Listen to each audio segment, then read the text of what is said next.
After being cyberbullied over the plagiarism scandal, I publicly disbanded my manga studio. My boyfriend, who was the first to step forward and accuse me, panicked. Didn't you say all you could do was draw? Who's going to pay for your mom's medical bills? My best friend, the website's heavily promoted genius manga artist, also lost her composure. Even though she strayed down the wrong path, we're still best friends, and our work can be co-authored. With a blank expression, I mounted the Ducati and rode off, leaving behind nothing but a resolute silhouette in my past life. That despicable couple humiliated me relentlessly, played the victim after stealing my new manuscript, and snatched away my draft. In the end, the comic I poured my soul into, burning countless midnight oils to create, became Angel's masterpiece that cemented her fame in this new life. I went straight online and deregistered the studio's business license. But for everything you've done to me, I will pay you back double. Just then, a mysterious account posted a Weibo that sent the entire internet into a frenzy. One Jiang, didn't you promise to bring evidence today to give your fans an explanation? Why haven't you shown it yet? You still call her big sis? I think she's just a disgusting plagiarist. People like her should be thrown in the pig cage to set society straight. The moment I opened my eyes, I was met with countless fingers pointing right at my nose. My pupils contracted, my chest heaved violently, and I gasped for air. I had been reborn on this very day, the day of the comic book signing where I was supposed to clear my name in my past life. My assistant Angel plagiarized the comic I created, which was based on my own unrequited love story. After its serialization went live, it consistently topped the charts on MangaNet, sold countless adaptation rights, and broke into the mainstream as a cultural phenomenon. Major influencers on Douyin rushed to create derivative edits, with countless netizens exclaiming it brought back their youth. Angel, leveraging her surgically enhanced influencer looks, became known as a glamorous comic artist. Meanwhile, the original manuscript I had brought to the signing event as evidence mysteriously vanished. With no way to defend myself, an extreme fan in the crowd, unable to accept the situation, pulled out a dagger and stabbed it into my heart. An extreme fan, I looked up and immediately locked eyes with a pair of crazed, bloodshot eyes in the crowd. My heart skipped a beat. Before I could even speak, a familiar voice sounded beside me. Jiang Jiyu, you're accusing Anchi's hit product of plagiarizing your work. If that's true, then show me the proof. As your boyfriend, I'm truly disappointed in you. My wonderful boyfriend, Jiang Jun, was glaring at me with righteous indignation, yet a flicker of barely perceptible smugness flashed in his eyes. How ironic. The man who should have been on my side was now spreading his arms wide, shielding my best friend, and the portfolio of sketches he had been keeping for me was now completely empty. I get it now. He just wants to pin me down in the mud so Angel can step over me and become the new comic book goddess. The crowd surrounding me grew even more raucous upon hearing this. Even her own boyfriend came forward to testify against her. What more is there to say? She's a proven copycat. Damn, this woman is really cunning, putting on the victim act while being full of dirty tricks. The pair of bloodshot eyes in the crowd also strained to push forward. I took a deep breath, lowered my gaze, and walked onto the stage to stand beside the projector. I entered the URL and logged in. The next second, under the watchful eyes of everyone present, I submitted the business deregistration for Jakili Comic Studio. Ignoring the stunned expressions of the audience below, I spoke calmly. The evidence has mysteriously vanished. If it can't be explained, then let's not speak of it. From today onward, the studio is dissolved. All works under its banner will receive no further updates. I hereby lay down my pen. Consider this our final farewell. Too. Out of the corner of my eye, the figure with red eyes in the crowd hesitated for a moment and stopped. I released my grip, my knuckles white, and started gathering my things to leave as quickly as possible. Jiang Jun rushed over and grabbed my arm. Are you insane? If you stop updating. What about Anchi? Didn't you say all you could do was draw? If you disband the studio, who's going to pay for your mother's medical bills? Seeing this, Anchi sobbed and leaned in, her face full of grievance. Jiyu, don't think so extremely. If you want fame, I can give you the opportunity. I suppressed my disgust, watching the two of them perform their little act right in front of me. To my surprise, Anchi suddenly grabbed my hand and slapped her own face with it, hard. Then she raised her voice and began to cry. Jiyu, I know you feel embarrassed after being exposed. If you're really angry, just hit me. Whatever it takes to let you vent, I'm willing to take it. And please, everyone, give Jiyu a chance. Even though she strayed from the right path, she's still my dear friend. Let's consider this work as co-authored by both of us. The room immediately erupted in an uproar, and all eyes turned to me. How dare she lay a hand on Anchi? In a fit of rage, she's the textbook definition of a villainess. Anchi is as kind as she is beautiful, even with the imposter's true colors showing. She's still thinking of others. Wang Yuqing, the owner of the serialization website Manganet, hurried over to check the injury on Anchi's face. Anchi, what nonsense are you talking? Only those with real talent deserve the right to be credited. For a plagiarist like her, not calling the police to have her arrested is already showing considerable leniency. Some of the agitated fans, caught up in the moment, began shoving and being shoved by the security personnel. The scene descended into complete chaos. I couldn't be bothered with this farce. Just then, the hospital called and asked me to come in, so I simply slipped away from the venue amidst the confusion. Just as I reached the parking spot in the underground garage, my phone kept buzzing with Weibo notifications. I tapped to open it and saw that the news from the signing event had already blown up online. Exposed, the shame of the comics world. The inside story of Jiang Jiyu's plagiarism. Heartless, untalented lead artist steals genius assistant's masterpiece. Shocking. The so-called master cartoonist Jiang is a total fraud. These unscrupulous clickbait accounts have started fabricating stories just for the traffic. Even worse, some are claiming with absolute certainty that I exploited Anchi's critically ill mother to coerce her into being my ghostwriter. And the Weibo account I originally set up for studio promotion has been completely flooded by outraged netizens. I was there. Jiang Jiyu got completely shut down and had no comeback. She ended up slinking away in shame. I'm siding with Anchi on this one. Using someone's sick family member to blackmail them is despicable. Poor Anchi. Someone like Jiang Jiyu, with her rotten morals, even her own boyfriend couldn't stand her anymore. Abandoned by everyone, she totally deserves it. How can lies overshadow true talent? Let's all boycott her and drive her out of the comics community. My phone nearly crashed from refreshing the comments, and my inbox was flooded with hateful messages. Meanwhile, under the verified account Man Wang hastily set up for Anchi, the comments were a sea of glowing praise. Found my people. From today on, I'm officially Anchi's one and only fan. Don't be afraid, Anchi, we've got your back and we're with you all the way. Go for it, Anchi, talent is your true foundation. Those petty people jumping around are nothing but clowns. They'll be taken down in no time. I let out a cold laugh and added a comment underneath as well. I hope your talent will always live up to that confidence of yours. I'll be watching. Actually, while working on this project, I couldn't resist her persistent pleading. I had already started planning a debut work for Anchi, with the aim of growing our studio together. I never expected her to be so impatient, single-mindedly focused on taking shortcuts while we live in an era driven by online traffic. For a manga artist without solid skills as their foundation, the faster the internet speed, the swifter their downfall will come. I'll be waiting. 3. I put on my helmet and started the motorcycle amidst the roar of the exhaust. A red Ducati 959, the dream car I bought with the first royalty payment of my life. When I bought this bike, Jiang Jun actually had a fight with me about it. He argued with righteous conviction, saying, a wife should obey her husband, even though we're just dating. Isn't your money essentially my money? With this money, you should buy me a BMW first, that way, I'll have face when I go out, and you'll look good too. Although I was love-struck back then, lost in the false sweetness Jiang Jun spun for me, I'm glad I kept a shred of sense and insisted on buying this car. Because of this, not long after, Jiang Jun even gave me the silent treatment and disappeared on my birthday. Looking back now, it was just an excuse because Anchi's birthday is on the same day as mine. At that moment, I was all alone, making myself a bowl of longevity noodles. Meanwhile,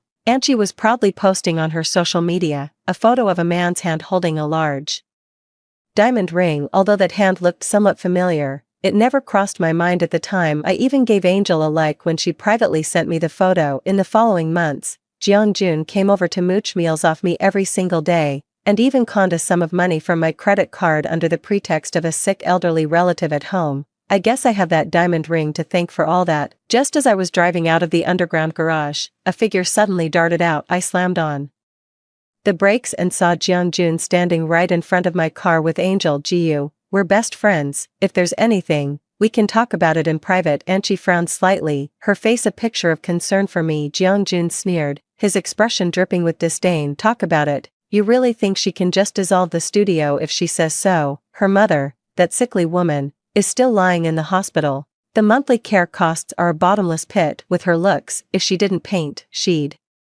probably only be fit for cleaning duty even at a club. I cut him off with a blank expression. Stop barking. What do you actually want? You? Jiang Jun's eyes widened, but he seemed to think better of it and held back. He pulled out his phone and switched to camera mode. Get on your knees and apologize to Anchi. Admit you plagiarized her work. As for the remaining illustrations, you'll be taking over for her for— I could hear my own teeth grinding. You'd have to be brain damaged to say something like that. I pushed the visor up and let out a bitter laugh. Seriously, Jeong-joon, are you out of your damn mind? You know perfectly well who copied whom. How dare you have the nerve to ask me for something like this? Jeong-joon looked completely unfazed and, as if it were the most natural thing in the world, started trying to persuade me. You came from a rough background. What's a few more years of hardship? Besides, your mother is just lying in the hospital, barely hanging on. Why waste money keeping her alive? And Anchi is beautiful and kind-hearted, everyone's little princess. Once she becomes a famous painter, she'll let a few crumbs fall from her table for you. You'd be grateful, wouldn't you? A chill ran through my heart, and I couldn't help but imagine 100 arrows piercing that blind fool from my past. That's right,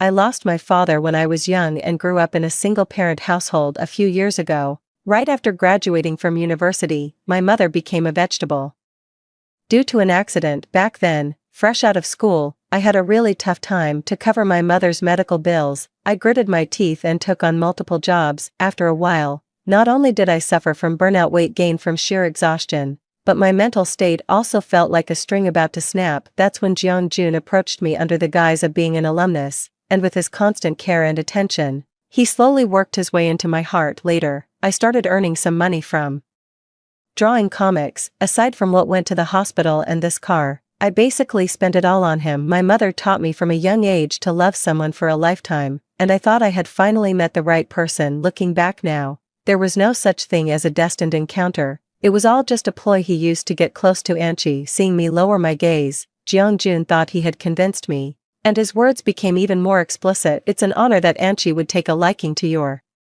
painting. You're hardly worthy of such a fine piece of work. Angel is the one I'm destined to protect, my true love. You know as well as I do that someone like you, plain and frumpy, could never be good enough for me. You need to understand my position. Get off that piece of junk bike and kneel down. Now, I need to finish filming this and then escort Angel to her next appointment. Our schedule is packed. Unlike you puttering around on that broken-down scooter, Jeong-joon, I cut him off with a laugh. Do you have any idea how much a 150 cubic centimeters piece of junk like that weighs? What? See this, see that. Listen here, Jeong-ji, cut the crazy act with me. Before Jeong-joon could finish his sentence, a low, thunderous roar, boom, boom, boom, echoed all around. I pulled down my visor, twisted the throttle wide open, and with a sudden burst of acceleration, I popped a wheelie and charged straight at him. Jeong-ji, stay back. Angel, standing beside Jeong-joon, turned pale with fright and let out a shriek as she scrambled to get out of the way. Jeong-joon's face also went deathly pale with fright. Blocked by Anchi, he only had time to twist his body to the side. With a sharp crack, the Ducati shot past Jeong-joon, missing him by a hair's breadth. However, the bike's handlebar mirror swung around and struck him square in the face. The blow was heavy, and the side of Jeong-joon's face swelled up almost instantly. Jeong-cheon, you hit me. I'm calling the cops on you. Jeong-joon clutched his face, fuming with rage. Seeing he couldn't catch up, he just stood there stomping and screaming. I drifted to a stop not far away, glanced back, and shook my head. TSK, why didn't I just finish him off? 5. I had just arrived at the hospital when I found Dr. Zhang, my mother's primary physician, already waiting for me. Ms. Jiang, I'm reaching out because there has been progress in Ms. Zhang's treatment. It turns out there's a new international therapy for patients in a vegetative state. It involves injecting targeted nanorobots into the body, which then deliver precise bioelectrical stimulation to the brain's neural pathways to aid in the patient's consciousness recovery. More importantly, there are already documented cases abroad of patients successfully regaining consciousness with this new therapy. Well, Dr. Zhang paused. Since it's an experimental therapy, it's not covered by insurance. The cost will be somewhat high. How much for the entire course of treatment? I asked without a moment's hesitation, pressing for an answer. Including the follow-up medications, it comes to roughly 300,000. Also, Dr. Zhang glanced at me, seeming to hold something back. What's wrong, Dr. Zhang? Are there additional treatment requirements? I was silently calculating how to come up with 300,000 yuan in my head, and I asked offhandedly upon hearing you. Dr. Zhang sighed and said, The medical administration department just informed me that the 50,000 yuan you previously deposited into the account was withdrawn for a refund at your boyfriend's request. The account is now essentially empty. My mind went blank with a ringing sound. I had to brace myself against the wall just to stay on my feet. Before, I was busy juggling multiple jobs and rushing to meet deadlines. When I really couldn't make it in time, I would ask Jianjun to go and pay the hospital fees on my behalf to maintain my mother's daily treatment. After a few visits back and forth, the staff at the payment window had become quite familiar with Jianjun, so when he went to the window to request a refund, he didn't even raise any suspicion. This money was the last payment I received after the plagiarism incident, and it's the crucial funds keeping my mother's treatment going. I tried to steady the emotions churning in my chest, took out my phone, and called Jianjun. Jiangjiu, you have the nerve to call me. Let me tell you, you're in deep trouble. Jianjun, I ignored his shouting, my voice deceptively calm yet seething with rage. Who gave you permission to take my mother's medical funds? Medical funds? Oh, with your mother hanging on by a thread like that, what's the point of treatment? The sooner she goes, the sooner she's reborn. She might even thank me. Anchi is having a celebration party soon, so I picked out a Hermes bag for you. Consider it your congratulatory gift to Anchi. I slammed the phone down with a sharp click. Taking a deep breath, I forced myself to calm down. The most urgent thing right now is to cover my mom's medical bills as soon as possible. As for the debt those two owe me, I swear I'll make them pay it back with interest. I drove my car to the used car dealership. Because I was in a hurry to sell, they lowballed me hard, and I ended up getting only 80,000 yuan for it. While checking my bank statement, I glanced at Weibo and saw that Anchi was posting up a storm. Thank you all for your concern. I'll stay strong. Nothing can break me. Everyone makes mistakes. Jiu is a talented artist who just took a wrong turn for a moment. I'll be taking a short break to collect myself. Look forward to a better version of me. Wang Yuqing, the CEO of Manwang, quickly liked and then reposted this Weibo. Go, Anchi. And here's some exciting news. The signing ceremony for the film and TV adaptation rights between Anchi and the Lu Group will be held in Hangzhou 1 month from now. Fans are welcome to come and witness this milestone. These posts are clearly premeditated. Not only do they take every opportunity to put me down, but they're also starting to craft this beautiful, strong, and tragic female lead persona for Anchi. I just let out a cold, derisive laugh. Did you really think you could steal my drafts and claim my work as your own? How foolish and naive. 6. In the following days, I began scrambling to raise the 300,000 yuan needed for the medical treatment. My relatives on my mother's side are all good people, but unfortunately, their financial situations aren't great. On top of that, being self-employed meant the banks approved me for only a modest loan amount. In the end, after scraping together every last bit, I only managed to come up with 100,000. When I returned to the hospital that day, Dr. Zhang suddenly rushed over to tell me that someone had already paid the 300,000 fee for me. I asked who had come to pay the bill, and Dr. Zhang shook his head, saying not too sure. I just heard it was a very handsome man. The girls at the reception window were talking about him for ages. A very handsome man. I frowned in thought for a long moment, then suddenly froze. A figure from the distant past surfaced in my memory. That couldn't be possible, could it? Once the funding was secured, the effects of the new therapy became quite evident. Dr. Zhang happily informed me that my mother's brain neural signals were beginning to show increased activity. This is a positive sign. I decided to set everything else aside and dedicated myself to staying at the hospital to accompany my mother through her treatment. No more all-nighters to meet deadlines, no more juggling multiple side hustles. My complexion improved almost overnight. My body, once bloated from overwork, gradually returned to its normal shape. I looked like a completely different person compared to my former puffy, exhausted self. Over on Angel's side, as her promised update schedule kept falling through, whispers of doubt began to circulate online. Could Angel really be all talk and no substance? LMAO. Angel's real talent clearly lies in the looks department. After one hit show, I can't figure out why she's been taking so much leave. Is there something fishy going on? Angel was already feeling guilty, seeing the public opinion turning against her. She started logging in frequently to post about her daily life, trying to placate her fans. As my studio assistant, I know her capabilities all too well. She's the type where if I ask her to color inside the lines or draw a simple box, I'd still have to clean up her mess afterward. She spends more time on her beauty routine and posting selfies than she does on painting, let alone seamlessly continuing the story in my artistic style. she's simply not capable of that. Right at that moment, a Weibo post was pushed to the top of the trending comments by numerous netizens. I've waited 5 years for this painting. I was in the hallway, you were at the back door, I was in your eyes, and you were in my heart. The attached image is a panoramic shot from my work that fans have dubbed an iconic scene. Under the setting sun, the male lead leans against the corridor railing, while the female lead hides by the back door. The evening breeze gently lifts her hair, framing her profile like a painting. They also tagged my personal account and the comic's official account. Netizens reacted with a mix of "I've lived to see this day" and pure gossip-fueled excitement, exclaiming things like, "No way, did the manga's male lead just break the fourth wall and step into our world? Welcome to the real world." The comic's preface mentioned it was based on the author's own unrequited love story. Is this the real-life inspiration for the male lead? Responding, "Did you guys not notice?" He tagged Jiang Jiyu. Could Jiang Jiyu actually be the real author? Wow, I'm obsessed. The blogger is actually an elite graduate and a CEO.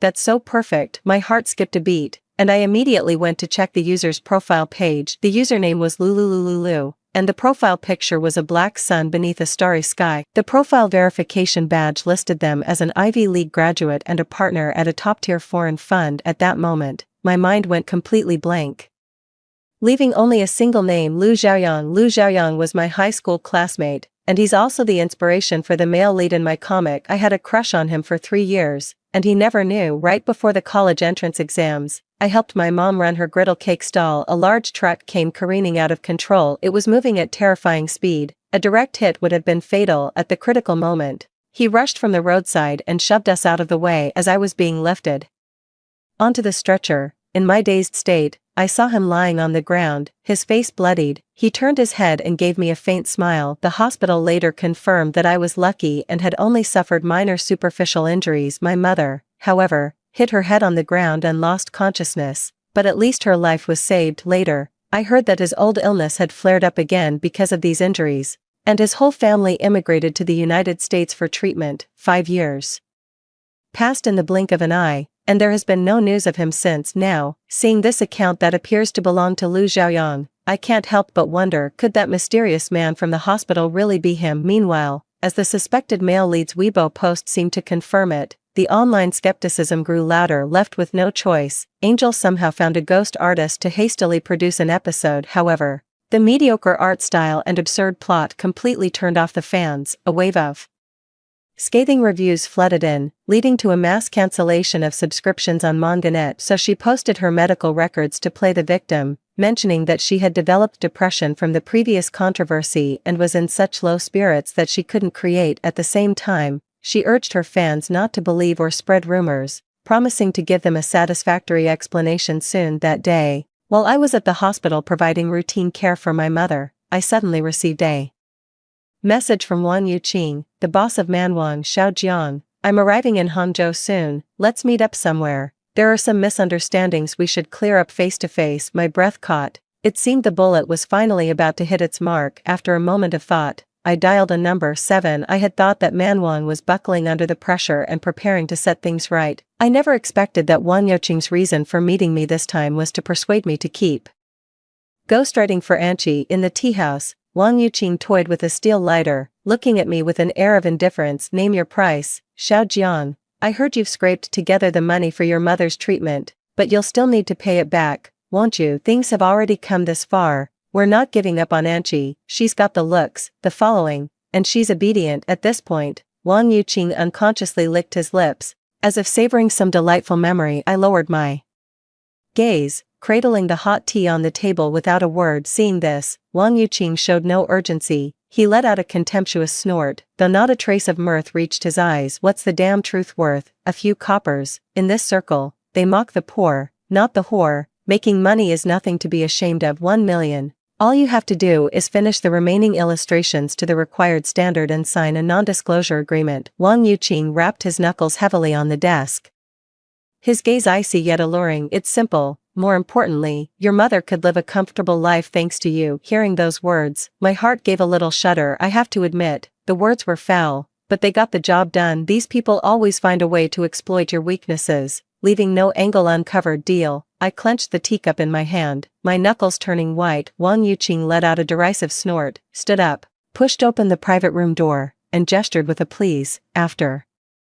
You, 1 week later, you give me the manuscript, I give you the check. I stood up, grabbed my bag, and left without looking back. 1 week later, in the same private room, I handed the signed agreement and the final installment of the manuscript to Wang Yuqing. Seeming somewhat surprised by my compliance, Wang Yuqing took them and carefully reviewed my manuscript. After a long pause, he looked up with a beaming smile and slid the $1 million check toward me. That's right, Xiaojiang, don't force what fate hasn't granted. Your destiny is too frail. Some fortunes are simply not yours to hold. But Wang Yuqing had no idea. Amidst the potted plants and floral arrangements in the private room, a tiny camera silently blinked with a red light. From the very beginning, every word he said became a hidden gem in my sketches. Besides, I don't believe in fate. After receiving the sketches, Angel's depression vanished in an instant. She couldn't wait to drop a preview of her upcoming artwork, making a bold official announcement and directly tagging the fans who had previously doubted her. Every manga artist goes through slumps. It's the ability to rise from the ashes of those low points that allows truly classic works to be forged. Her consistently high-quality art style left her former critics with nothing left to say. In the comments section, the Angie Defense Squad was overjoyed and began showering her with mindless praise. Who says you can't have both talent and beauty? Angel is the absolute GOAT, a true genius cartoonist, well-deserved. A warning to those copycat clowns trying to ride the coattails for clout. I've noticed that one account, called UndaWXIN, is making the biggest fuss. After checking out his profile info, I'm absolutely certain this person is Jiangjun. The Weibo album is filled with photos of me and Anchi from our university days, except, in every single one, I've been cropped out. And in his Weibo posts, he documented his hidden agenda, how he confessed to me as a roundabout way to get closer to Anchi. That's when I realized he never loved me at all. Angel was his true muse, his white moonlight, while I was merely a tool he described with words of contempt in his writing. Not long after, the signing ceremony for the film and television adaptation was held as scheduled. As the undisputed titan of the entertainment industry, the Lu Group's involvement in this deal was a major draw from the start. To top it off, Angel made a bold declaration that she would unveil the final artwork at the signing ceremony. It instantly drew a massive crowd of fans, with even the aisles of the venue packed with people. Countless members of the Angel Guard held up glowing light signs, passionately chanting slogans in support. Angel, Angel, ah, we love you so much, look over here, we'll always protect the best. Angel, you absolutely must be incredibly happy forever. I absolutely adore Anchi's art style. She's a genius manga artist, and she's stunningly beautiful too. I'd sell my family's ancestral home just to donate and vote for Anchi. Let's all support her. Guys, make way, make way. Someone's fainted from excitement. Call an ambulance. Under the barrage of camera flashes, Anchi accepted interviews from numerous media outlets, wearing a proud smile in the spotlight. The male lead is, of course, my first love. I never thought so many people would enjoy reading about the little daydreams I had as a girl back then. He was so aloof, I only dared to steal glances at him from the classroom's back door. He looked incredibly handsome, lost in thought, staring out the window. I'd time it so that when he went to get water, I'd go too. That way, I could accidentally meet him in the hallway on his way back. I didn't dare look up. I was so nervous I started walking funny, all out of sync. Haha, he must have thought I was a total goofball. When certain pivotal plot points were mentioned, Anchi would even feign shyness, covering the corner of her mouth as she laughed, like a pure, innocent little flower. Soon enough, it was time for the live reveal of the final episode's artwork. The moment the images were projected on screen, the fans in the audience erupted in gasps of awe. That's absolutely brilliant. I never saw that ending coming. The design is so clever. I thought the beginning was explosive, but it turned out the whole thing was a non-stop thrill ride. You never disappoint. That ending absolutely destroyed me. Angel, you owe me my tears back. I'm so heartbroken and can't get over it. The media influencers on site were also nodding in agreement, unanimously praising the finale of the new season. At that moment, the host respectfully invited the signing representative of the Lu Corporation to the stage. Standing at the very back of the crowd, I looked up and froze in surprise. A tall, well-dressed figure in a sharp suit stepped onto the stage. His features were strikingly handsome,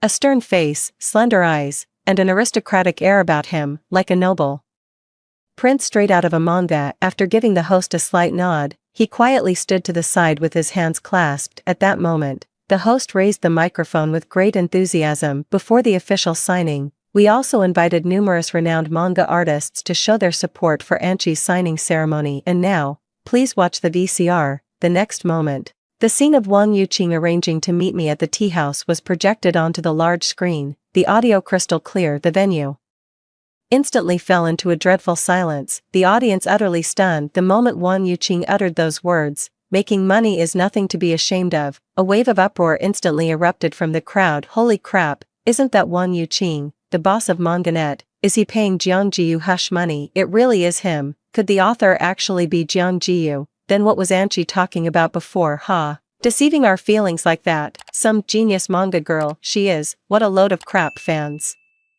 waved their arms frantically, as countless light-up signs were smashed to the ground and trampled underfoot. Angel's face turned deathly pale. She immediately rushed out from backstage and screamed, "Impossible. This is fake. It's a doctored video. Don't let yourselves be manipulated. This artwork is my original brainchild, and my skills speak for themselves. Someone is deliberately trying to smear my reputation." A fan in the audience couldn't hold back anymore. You think it's fake just because you say so? Since when are deepfakes this smooth? If you're so sure, why don't you get Kong Jiwoo to come out and testify? It's almost certainly real. A massive company like Lu Corp wouldn't stage an entire signing ceremony just to smear you. I find that hard to believe. This is as solid as evidence gets. Suppressing the real author and buying scripts to build a fake persona. It's absolutely disgusting. At a complete loss, Angel cast a pleading look toward Wang Yuqing and President Lu. The former sat in the front row, his face ashen, not uttering a word. The latter stood with his hands at his sides, watching her with a detached, indifferent gaze. Faced with the increasingly restless crowd, Angel gritted her teeth.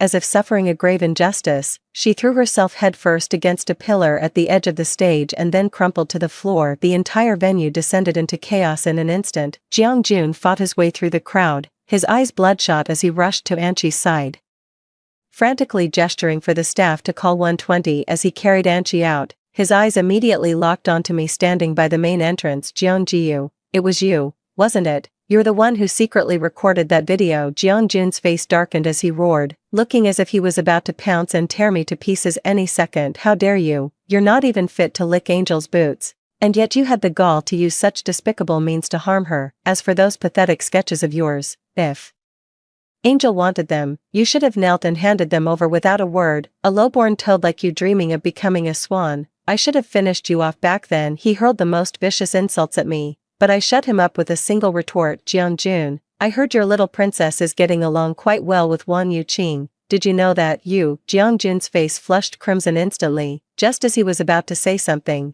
and Chi in his arms suddenly let out a pained groan. Jiang Jun could only shoot me a venomous glare, shove past my shoulder, and rush out. Stumbling back a few steps in pain, I accidentally dropped my glasses. Suddenly, I felt a steadying hand catch me from behind. I turned around to find Mr. Lu, the CEO of the Lu Group, standing right behind me. He was staring at me, slightly dazed, a flicker of astonishment in his eyes. You look good without your glasses." I picked up my glasses, put them back on, and offered a polite smile. "We meet again." Lu Chenxing 9. After the signing ceremony concluded, the controversy over the alleged plagiarism began to gain traction. Those who manipulate traffic and public opinion will inevitably face a backlash. Outraged netizens flooded Angel's Weibo until comments were disabled. Then they all swarmed over to the official website of Manhua Web. So much for being the #1 comic platform in the country. They're experts at suppressing creators, propping up a pretty face to chase clout and cash. How shameless can you get? Did no one notice Wang Yuqing's suggestive look when he mentioned Angel in the video? If you think there's nothing shady going on between them, I'll eat my hat. Is Jiang Jiyu just an isolated case? It's truly horrifying to imagine how many talented cartoonists have been buried by Manhuanet using the same tactics. Enough said. You think you can play us for fools? Refund me for all 5 of my high VIP accounts. The overwhelmingly negative public opinion caused Manhuanet's reputation to plummet, with the most direct impact being its market value nearly having Wang Yuqing, utterly overwhelmed, dragged Chi around to meet with various people, even resorting to all sorts of private social gatherings with the party crowd. In this current climate where everyone kicks a man when he's down, no one would lift a finger to help. What's more, there were vague rumors that the Lu Group had made it known they would severely punish any misconduct. Wang Yuqing was a tough character himself, and immediately swallowed his pride to come begging at their door. I was sitting in Lu Chenxing's absurdly large Riverview office when he showed me the visitor information on his phone. Lu Chenxing, the twin brother of Lu Xiaoyang. So it turns out Lu Xiaoyang knew all about my self-absorbed crush back then. Not only was I secretly watching him, but after school every day, he was secretly following me too. He had actually planned to confess to me after the college entrance exams, so we could go to our dream university together just before the college entrance exams. The car accident happened. Lu Xiaoyang was rushed abroad by his family for treatment with better medical facilities. Initially, the treatment was very effective, and his injuries were nearly healed. However, during a routine checkup, Lu Xiaoyang was unexpectedly diagnosed with ALS, amyotrophic lateral sclerosis. This disease is considered incurable worldwide, with only a 90% 5-year survival rate. After learning the news, Lu Xiaoyang shut himself in the hospital room and remained silent for a long time. Later, he chose to vanish from my world. For years later, in the summer I graduated from university, Lu Xiaoyang gently closed his eyes, bidding farewell to a life that had been far too brief for him. He left the Lu family with only a will. Don't let Jiang Jiyu's life be filled with the same regrets as his. Later, Lu Chenxing resigned from his position as a partner at a foreign fund, returned to China to take over the Lu Group, and assigned someone to monitor my every move. The 300,000 yuan for my mother's medical bills was money he personally paid at the hospital. The film and television adaptation of my work was also initiated by him. He instructed the group to contact Manwang and privately reached out to me. That so-called signing ceremony was nothing but a trap Lu Chenxing set for Anchi and the others. Right after I got my hands on the video, I really need to thank you this time. My gratitude was sincere, though I instinctively avoided meeting his gaze. The two Lu brothers truly looked identical, except for their eyes. The elder brother's eyes were gentle and serene, like a lake at sunset. My brother's eyes held a clear frost, like the snow that accumulates in the northern frontier. It's nothing, don't worry about it. Besides, Lu Chenxing raised an eyebrow, his tone implying more than he said. Even without me, you probably had a way to clear your name, right? I smiled faintly and picked up my teacup. Having grown up in a single-parent household, how could I not have developed ways to counter the malice around me? Even without the Lu family's involvement, I had plenty of ways to force Anchi to expose her own flaws. The Lu family's intervention just sped up the process considerably. Don't worry about the rest, I'll decline this invitation directly, and I'll handle these people for you. Lu Chenxing looked at the obsequious message from Wang Yuqing on his phone, a flash of coldness flickering in his eyes. I set down my teacup, walked to the floor-to-ceiling window to gaze at the dazzling night view outside, then turned back with a smile. Mr. Lu, please accept this invitation. It would be best if Angel could come in person. There are some things I'd like to say to her face-to-face. 10 A few days later, as Angel walked into the lobby of the Lu Group headquarters, I was sitting in the coffee bar flipping through a magazine. I glanced up, and sure enough, just as the rumors said, she was dressed to the nines, fluttering about like a social butterfly. Jiang Jun had come along too, and wouldn't you know it, he spotted me right away. Jiang Jun stormed up to me and slapped the magazine out of my hands. What makes you think you're good enough to be in a high-class place like the Lu Group? I was so angry I laughed. I stood up and threw my coffee right in his face. Who let this rabid dog in here? Since when do I need your permission to be anywhere? Jiang Jun yelped in pain as the scalding coffee burnt him, but he didn't dare lay a hand on me. Again, seeing this, Angelica dropped the facade of our fake friendship, glaring at me with pure venom. This is all your fault. If you hadn't stirred up trouble, I wouldn't have had to entertain those disgusting old men. You're just a fatherless bastard. Your mother's on her deathbed too. You should just die quietly and join your family in the afterlife. The social engagements Wang Yuqing took her to not only shattered her princess fantasy but also turned her into a plaything for the big shots. At those drinking parties, unhinged, she hurled the vilest curses at me, as if deriving immense pleasure from every venomous word. Yet, I felt nothing but a faint sense of absurdity, completely unmoved. Oh, but I was personally invited by the Lu family today. Don't tell me you were too. Humph. Of course. Angelica forced a calm reply, then suddenly wore an expression of dawning comprehension as she looked at me with utter contempt. An invitation? More like you latched onto some low-level manager at Lu Corp, shamelessly worming your way in for attention. Trash will always be trash, a sparrow dreaming of perching on a high branch. I'm going straight to Mr. Lu to expose you for what you are. Listen up, the person I'm meeting today is Mr. Lu himself, the big boss of the entire Lu Corporation, a figure so prominent he's listed on Baidu Baiki. One word from him, and your little sugar daddy will be out on the street." Jeongjun chimed in with smug indignation. "Mr. Liu is in a completely different league from the likes of you. You'd better tuck your tail and get lost now, or don't blame us when things get ugly later." I watched them both with a cold sneer. Things will definitely get ugly later, but who ends up looking bad is another story. Not long after, Lu Chenxing entered the main hall, surrounded by a crowd of people. Mr. Liu, it's me, Anchi. I've been waiting for you so long, my legs are sore." Anchi immediately put on the act of a delicate, innocent flower, stepping forward to flatter and greet him, even pretending to rub her thigh clad in black stockings. I heard Jeongjun beside me grit his teeth, then plaster a fawning smile on his face as he hunched over and shuffled forward to offer his greetings. Yet Lu Chenxing didn't even glance their way. He simply had his assistant block them and walked straight over to me, the frost in his eyes melting away. "Why didn't you come straight up? Are you hungry? I've got some of your favorite snacks ready in my office." Beside them, Angel's hand, which had been rubbing her thigh, froze. Upon hearing those words, everyone in the industry knows that Mr. Liu of the Liu Group despises people eating in the workplace. "Mr. Liu," I cleared my throat softly, avoiding his gaze. "You go ahead. I still have a few things to discuss with them." Lu Chenxing turned his head and cast a cold glance at Angel and the others. He gave a slight nod without a word, leaving an assistant to show me the way before stepping into the elevator lobby. Why would President Liu know her? Angel looked at Jeongjun in disbelief. "Didn't you say she was just some frumpy country bumpkin? Could it be she's latched onto President Liu?" Jeongjun snorted as if he'd heard a huge joke. "Wishful thinking. With her hick look, no one would take her even if she paid them. I did hear she used to have a bunch of young, shut-in female fans. Maybe she's acting as a pimp for those rich." Before Jeongjun could finish, my assistant beside me signaled the security guards to escort him out. "What are you doing? A gentleman uses words, not force. How dare you? I'm President Liu's honored guest.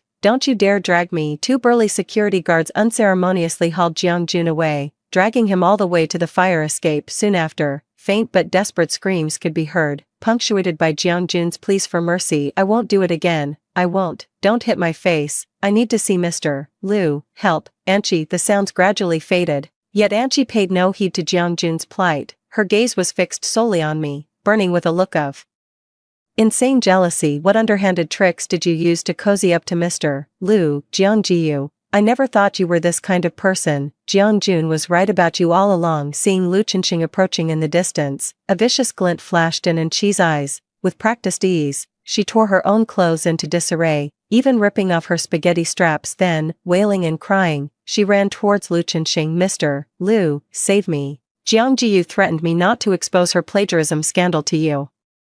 When I refused, she tried to strip me naked. Please, help me." 11. I never imagined a person could stoop to such shameless depths. I was momentarily struck speechless by the shock. In the quiet hall, only Anchi's piercing wails remained. She collapsed to the floor before Lu Chenxing, her clothes torn, her weeping utterly shattered. A trembling hand reached out. It has to be said, Anchi seems to have maxed out all her skill points in charming men. Some of the male onlookers even wore expressions of pity. However, before she could even get close to Lu Chenxing, she was yanked away by his assistant. Lu Chenxing stopped and frowned at her, his handsome face turning frosty. "Mr. Liu, I wouldn't lie to you. Jeongjiu acts all innocent on the surface, but in private, she's wilder than anyone. She's just a sharp crack echoed through the air. Lu Chenxing's hand struck Chi's face with a resounding slap.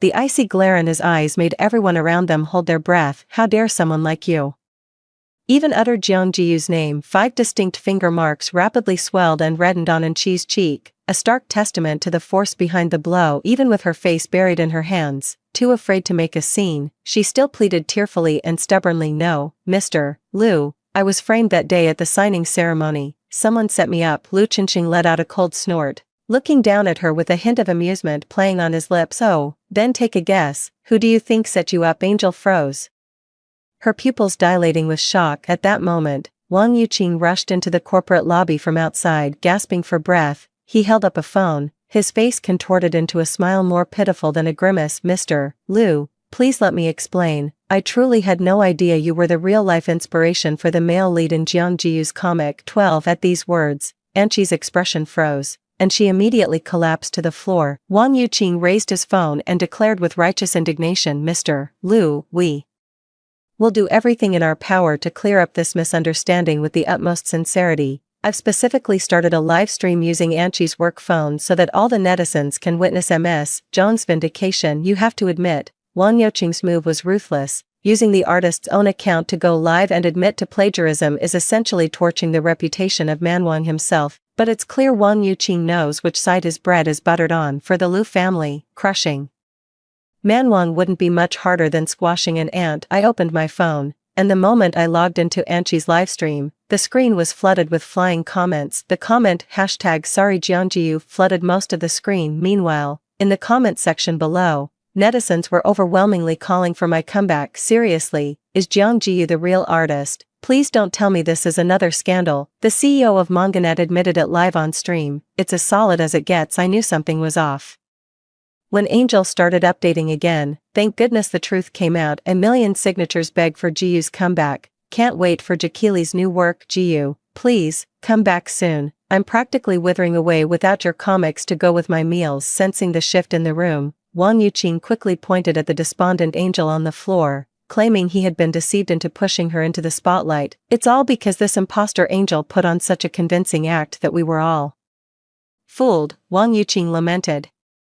Eyeing Liu Qingqing's expression, how could a talentless hack like her produce such brilliant work? I truly thought I'd struck gold. Who would have thought she'd have the gall to plagiarize Jiyu's artwork, pass it off as her own, and shamelessly keep us all in the dark? Still seething with rage, Wang Yuqing strode over and began kicking and punching Angel where she lay on the floor. This time, Angel was truly beaten to the point of wailing and howling in agony. I watched the two of them in silence, not feeling the slightest bit of sympathy in my heart. The video clearly documented how Wang Yuqing used both threats and inducements against me, and now, right in front of me, they're putting on an act, trying to walk away scot-free. Not a chance. Seeing that Anqi beneath his feet was on the brink of death, and with Liu Qingqing and me still refusing to relent, Wang Yuqing gritted his teeth and charged straight at me. Jiyu, I was blind not to recognize your stature. Please, just let me go. Like I'm nothing. I really can't lose Man Wang. The moment he rushed up and grabbed me, Liu Qingqing, who was beside me, immediately stepped in front to shield me, and the security guard surged forward. In the scuffle, my glasses were knocked off by someone,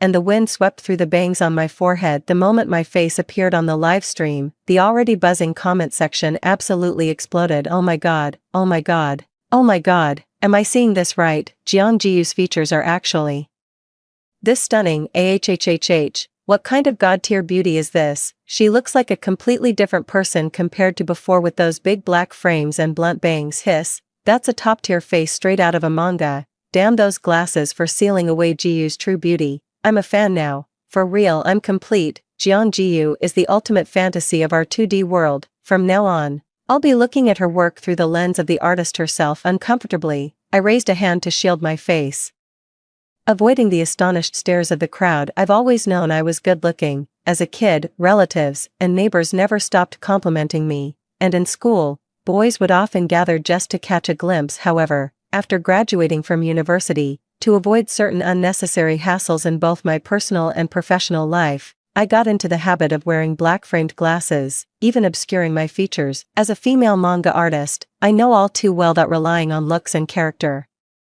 design to chase cloud is just building castles in the air. The higher you fly, the harder you fall. The greatest confidence a manga artist can have comes from letting their work, backed by genuine skill, speak for itself. Wang Yuqing was quickly restrained by the security personnel on site. I leaned, slightly breathless, against Liu Qingqing's broad back, feeling my heart pound rapidly through the strands of my hair. I saw Liu Qingqing turn his head to look at me, his gaze gentle and warm. Don't worry, leave it all to me. What's rightfully yours, no one can take away. 13 In the end, both Anqi and Jiang Jun were taken to the hospital, while Wang Yuqing was directly taken away by the police. Online spectators dug up the whole story of the incident, edited it into a short video, and posted it online. Multiple hashtags, including hashtag chasing best friend worshipping goddess, hashtag crazy moonlight Anqi, and hashtag ungrateful Jiang Jun, trended on social media. It turned out that Jiang Jun was the mastermind behind it all. He was the one who incited Anqi and Wang Yuqing to conspire in the plagiarism scandal, one for fame, one for profit, proving that a repeated lie becomes the truth. Unbelievable. And here I thought he was a clear-headed guy, Turns out he's just a bootlicking sellout who's gone to the dark side. Ugh, this scumbag had Jiang buy him a BMW while also getting Anchi to steal Jiang's work. These two deserve each other. The hospital should just give up on them. They're a waste of perfectly good oxygen. Even as a guy, I can't wrap my head around this trash's logic, chasing after her best friend while simping for another girl. That's just pathetically disgusting. Feeling utterly deceived and mocked, netizens spared no effort in launching a relentless online assault against Jiang and Anchi. Their hospital was even doxxed, with a crowd of live streamers gathering daily at the entrance, chanting slogans. The medical staff, driven to distraction, had no choice but to politely ask them to leave the hospital. Jiang's company fired him immediately. After failing to find a job anywhere, he tried to contact me several times to beg for mercy, but I had absolutely no desire to ever see this person again, so I simply moved out of my old place utterly despondent. Jiang succumbed to alcoholism and was eventually run over by an unlicensed vehicle while drunk, losing a leg and vanishing from the public eye. As for Anchi, the psychological trauma, compounded by the media scrutiny during her hospitalization, led to a complete mental breakdown. She was committed to a psychiatric hospital, where she now tells everyone she's a little princess and constantly mutters about having no one to support her lofty ambitions. It's fair to say that both of them have been socially annihilated. As for Wang Yuqing, not long after the incident, vigilant citizens exposed his numerous illegal activities, including tax evasion and malicious copyright infringement, involving staggering sums. At the second trial, he was promptly rewarded with a 20-year sewing machine sentence. Rumor has it that quite a few young artists he had wronged even showed up to pelt him with rotten eggs. Meanwhile, at that very moment, I was locked in a teeth-gritting, heated argument with Lu Chinxing over the planning of our new project. Smack. I planted one foot on the chair, stabbed a colored pencil forcefully into my bun, and spat the words through clenched teeth. The illustrious President Lu of the Lu Group, with a schedule packed to the brim, has deigned to personally oversee the liaison for my new work, and has the audacity to offer this many revisions. How utterly inappropriate. Noticing the pencil sticking out of my hair, Lu Chinxing's eyebrow twitched. He cleared his throat into a fist. I feel like this 12th draft is still a bit off. Maybe after a couple more rounds of revisions, it'll be final. Since your mother just woke up, maybe I could go with you to visit her later. Hearing him change the subject again, I felt a pang of frustration. On a sudden impulse, I blurted out a question I'd been holding in for ages. Hey, last time in the livestream, everyone was saying you're Lu Xiaoyang. Why didn't you clear that up? The moment I finished asking, the very air in the room seemed to freeze, so I hurriedly picked up my coffee and walked to the window, pretending to admire the night view. Only my heart continued its frantic, pounding rhythm. A long silence stretched out behind me, broken only when I could barely stand it any longer by a soft, mournful sigh. Because I don't want to. And then a pair of warm arms wrapped around me. The end. Story 2. On the 5th New Year after marrying Bo Jingchu, he vanished without a trace. When Songi went to the police station to file a report, the officer who received her looked over the inquiry form, and his expression turned strange. Ma'am, you said your husband is Bo Jingchu, and what is your name? My name is Wen Songi. Do you have news about my husband? She asked, her fingers nervously twisting the hem of her clothes, her eyes unable to see. The officer frowned and banged the table heavily. Ma'am, please cooperate and give us your real name. Wen Songi froze. But I am Wen Songi. The bleached blonde guy behind her snorted contemptuously. Little blind fool. Don't think just because you look a bit like her, you can impersonate someone else. Everyone in Hong Kong knows that Mr. Bo gifted Miss Wen a $10 billion yacht to celebrate her pregnancy. Her social media is flooded with 9-grid photo posts every day. It's been trending for days. Meanwhile, on the large LED screen opposite, an interview with Bo Jingchu was playing. Yesterday was New Year's Eve. Mr. Bo, what was your New Year's wish? Of course, I wished for my darling wife to have a smooth delivery, with peace and happiness. Thank you, honey. The sound of Lin Yuya's sweet, familiar voice made Wen Songi's scalp prickle and the color drain from her face. 5 years ago, Wen Songi was blinded in a car accident, leaving Bo Jingchu utterly devastated. Everyone in Hong Kong said that the young master of the Bo family would never marry a blind woman. Someone even found a college student who bore an uncanny resemblance to her and secretly delivered the girl to his bed. After discovering the truth, Bo Jingchu nearly strangled the girl named Lin Yuyao. His eyes were bloodshot as he struggled to contain the turbulent emotions raging within. Get out. Songi is the only one in my heart. Any woman who resembles her makes me sick. Late that night, he drove to the hospital, clutching Winsongi desperately, his scalding tears falling onto her shoulder. Darling, let's get our marriage certificate tomorrow, okay? I want you to be the rightful mistress of the Bo family. Everyone knew that Bo Jingchu was madly in love with her, and utterly despised Lin Yuyao. So why was it Lin Yuyao, disguised as Winsongi, who now stood rightfully by his side? Winsongi felt as if a gaping hole had been torn in her heart, letting in a howling, icy wind. What on earth is going on? She was going to find Bo Jingchu and get a clear answer. She walked out of the police station in a daze, only to be knocked unconscious by a falling billboard. Just before losing consciousness, she seemed to hear a voice, frantic with worry, calling out, "Honey, what's wrong?" As her eyes fluttered open, Winsongi winced at the blinding white light before her. The next second, her eyes widened in shock. To her astonishment, her vision had miraculously returned before she could even take in the strange new world around her. The sound of Bo Jingchu and his brother's conversation drifted in from outside the door. "Bo Jingchu, how much longer are you going to let Lin Yuyao impersonate Winsongi? It's been a full 5 years." The man let out a sigh and spoke with anguish. "I don't know either. Back then, the old directors of the Bo family absolutely refused to let me marry a blind woman, but I loved Songi so much that I had no choice but to lie and tell them her sight had been restored, and then have Lin Yuyao take her place. But now all those old directors are dead. Why are you still? Yuyao is pregnant." Bo Jingchu cut him off abruptly, his tone laced with irritation. "And, I don't know why, but after all this acting, I feel like I genuinely can't live without her anymore." His friend exclaimed in shock. "Have you lost your mind? You've developed feelings for Lin Yuyao, have you forgotten?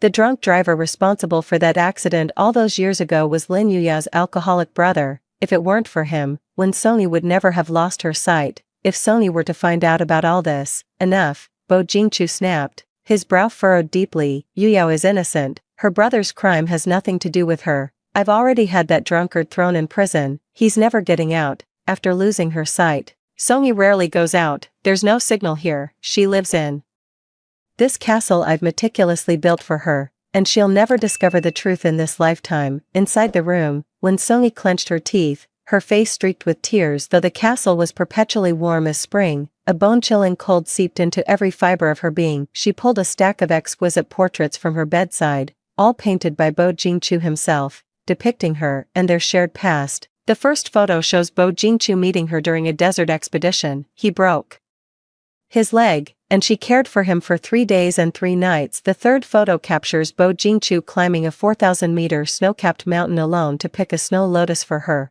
all in his pursuit of her affection. The 8th photo commemorates her birthday. Upon hearing she loved ballet, he spent billions to invite every renowned ballet master from Northern Europe to celebrate with her. The 15th photo reveals the castle Bo Jingchu custom-built for her, designed for a blind person's life, opulent, magnificent, safe, and comfortable. He knelt on one knee and said, "My love, from now on, I will be your eyes. You are, and always will be, the only one in my heart." The girl in the painting, with a charming smile and tender eyes, seemed to leap into his embrace. When Songi gave a bitter smile, her lips twisting, as she lit each of the paintings one by one. Then, she threw them all onto the bed. "Bo Jingchu, your love is tainted. I don't want it anymore." Two fierce flames roared as the fire alarm blared frantically. Taking advantage of the chaos, Winsongi slipped out through another exit, found a phone booth by the roadside, and dialed that mysterious number. "Nick, does your offer still stand? The one about me being able to rejoin the orchestra anytime within 5 years?" A man's voice, deep as a cello, responded, "Of course, my dearest Alice, your fans in the Nordics are heartbroken without you,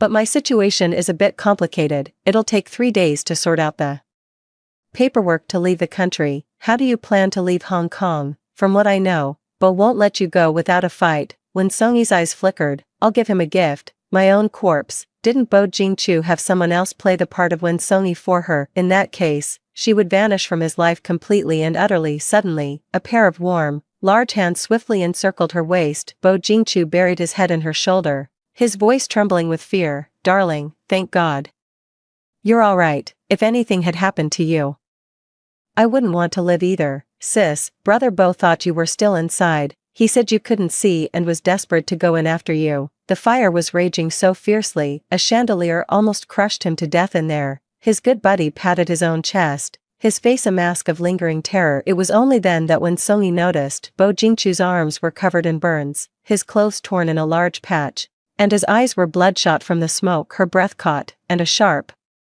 needle-like pain pricked at her heart. Bo Jingchu, you would risk your very life for me, but how can your heart belong to two women at once, Mr. Bo? A timid woman's voice called out from behind. Lin Yuyao, dressed in a white dress, was weakly dragging her suitcase when Songyi felt the hand on her waist stiffen noticeably, then let go. Bo Jingchu ruffled her hair and lied without batting an eye, honey, a business partner just arrived to discuss a deal, wait for me a moment. Then, he quickly stepped forward, pulled Lin Yumiao into his embrace, and signed with his hands. Yumiao, why did you come by yourself? Didn't I say I'd come to you and the baby tonight? I missed you too much, and I wanted to come take care of Sister Songyi to make amends. I'm the one who wronged her. Lin Yuyao replied in sign language as well. You have nothing to apologize to her for, it's me who should be sorry to you and the baby, for making you live under someone else's name. He kissed Lin Yuyao's lips, his eyes brimming with heartache, then said in sign language, I've chosen names for the baby. If it's a boy, he'll be Bo Siyu. If it's a girl, she'll be Bo Yueyao. When Songyi stared blankly at the scene, her heart feeling as if it were being sliced to pieces, the pain excruciating. This time last year, she found out she was pregnant. Bo Jingchu was overjoyed. He booked out the entire hot spring resort and gave her a CD containing 9,999 love confessions he had recorded. Just as she was about to open it, he answered a phone call, and the faint sound of a girl crying could be heard from the other end. Bo Jingchu kissed her belly softly. Darling, there's an emergency at the company, wait for me. When Songyi didn't suspect a thing, she waited obediently for a full day and night, but instead of her beloved, she was met with an avalanche. Their child died that winter. She watched as Bo Jingchu caressed Lin Yuyao's belly with that same familiar, doting gesture, and let out a bitter smile. In the end, she was the only one truly trapped by that avalanche. Darling, I've been a bit busy lately, so I've hired a nutritionist to look after you. Bo Jingchu held Lin Yuyao's hand, his eyes brimming with adoration. Hello, Miss Wen, the girl called out timidly. It's Miss Wen, not Mrs. Bo. Bo Jingchu frowned slightly at her form of address but didn't correct her. When Songyi's gaze lingered for a few seconds on Lin Yuyao's kiss-swollen lips, her fingernails digging into her palms, a sudden warmth enveloped her. As Bo Jingchu draped his wool coat over Wen Songyi's shoulders, it's freezing out here, let's go home, honey. Before she could even react, she saw Lin Yuyao flash a thumbs up and receive a doting kiss from the man. She watched as the two walked hand in hand ahead of her, completely wrapped up in each other. She watched the man, who normally hated the smell of cooking oil, put on an apron to help Lin Yuyao with the cooking. Laughing heartily amidst the roar of the kitchen extractor fan, she watched Bo Jingchu ladle soup into her bowl with his usual thoughtfulness, only to see him gently wipe a grain of rice from the corner of Lin Yuyao's mouth the very next moment. Silly girl, you're just too adorable, he sighed with his hands. When Songyi took a sip of the hot soup and hung her head low, refusing to look up, her eyes stung with a hot, prickling ache, yet not a single tear would fall. Having been loved by Bo Jingchu, she recognized his familiar gestures and gaze. When Songyi finally realized that he had truly fallen in love with Lin Yuyao. 3. After dinner, the private physician arrived as usual to examine Wen Songyi's eyes. Mr. Bo, Dr. Chen is unavailable, so I'm here in his place. I've reviewed the case file. With consistent treatment, there's a very good chance Mrs. Bo's eyesight can be restored. She stood outside the door, listening to the doctor discuss the condition with Bo Jingchu. A pang of bitterness in her heart. What did it matter if her sight returned? She and Bo Jingchu could never go back to the way they were. In this game rife with lies and deceit, she'd rather play the fool. For the remaining 5 days, her only wish was to leave Harbor City without incident and then, to never lay eyes on him again, in this life or the next. A few seconds of silence hung in the room before the man's calm voice broke it. No, thank you, didn't Dr. Chen tell you? For the past 5 years, I've only had him prescribe the most ordinary tonics for Madame. If she could see again, what would become of Yuyao? A sharp crack sounded when Songyi wrenched the diamond ring from her finger, breaking it. Blood seeped through her clenched fist. She stumbled back to her room in a state of utter disarray, her entire body trembling uncontrollably. In her panic, she knocked over the wedding portrait on the table. In the photo, Bo Jingchu leaned in, placing a sacred and reverent kiss on the girl's forehead. Plip, plop. Her tears fell to the ground without warning. Between sobs, She began to laugh foolishly, her stomach convulsing as wave after wave of bitter fluid rose in her throat. Ha ha ha, Bo Jingchu, you're just wonderful. All those 1,000 dark days and nights of her confusion, fear, and timidity had been meticulously orchestrated by Bo Jingchu. With her tears finally spent, she pulled the wedding photo from its frame and fed it into the shredder as the paper was ground to pieces. The countless sweet memories of Bo Jingchu in her mind seemed to fade along with it. Honey, what are you doing? When Songi poured the stark white shreds into the trash bin, her voice parched and hoarse. It's nothing, just a document with an error. Bo Jingchu frowned at the shredded paper, a flicker of recognition crossing his mind, but before he could dwell on it further, Lin Yuyao walked in, cradling a bouquet of flowers. His gaze was instantly drawn to Lin Yuyao. The bouquet was thrust into Wen Songi's arms. Happy birthday, Miss Wen. The overpowering scent of the bouquet made Wen Songi cough uncontrollably, tears streaming from her eyes. Lin Yuyao even covered her eyes and forcibly steered her to the dining table, ready for this surprise. On the pristine marble table lay a few pork ribs with bloody froth and some stir-fried vegetables, charred to a blackened crisp. It was so absurd it bordered on the ironic. Lin Yuyao smacked her forehead in frustration. Oh, I forgot that Miss Wen can't. Before she could finish, she clapped a hand over her mouth, looking as if she'd said something terribly wrong. Bo Jingchu immediately signed to comfort her. It's all right, Songi won't mind. Lin Yumao's head drooped in dejection as she signed. Why do I always mess everything up? It's okay. I also made a mango cake for Miss Wen. Seeing this, Bo Jingchu's eyes brimmed with pity. He urged, honey, hurry up and try the cake. When Songi stood rooted to the spot, her fists clenched tightly, a sudden wave of exhaustion washed over her, her voice rasping as if scraped by coarse sand. Bo Jingchu, today isn't my birthday, it's the anniversary of my child's death. Also, I'm allergic to mangoes. Bo Jingchu froze, a flicker of remorse surfacing in his eyes. Darling, she ignored his pleas to stay and turned to leave. Back in her room, she shut the door, leaving the sound of the woman's sobs and the man's attempts to console her outside. She didn't know how long she had slept before a strange noise from downstairs startled her awake. Blinking her bleary eyes open, she saw a familiar figure. Bo Jingchu kept vigil by her bedside, his gaze tender.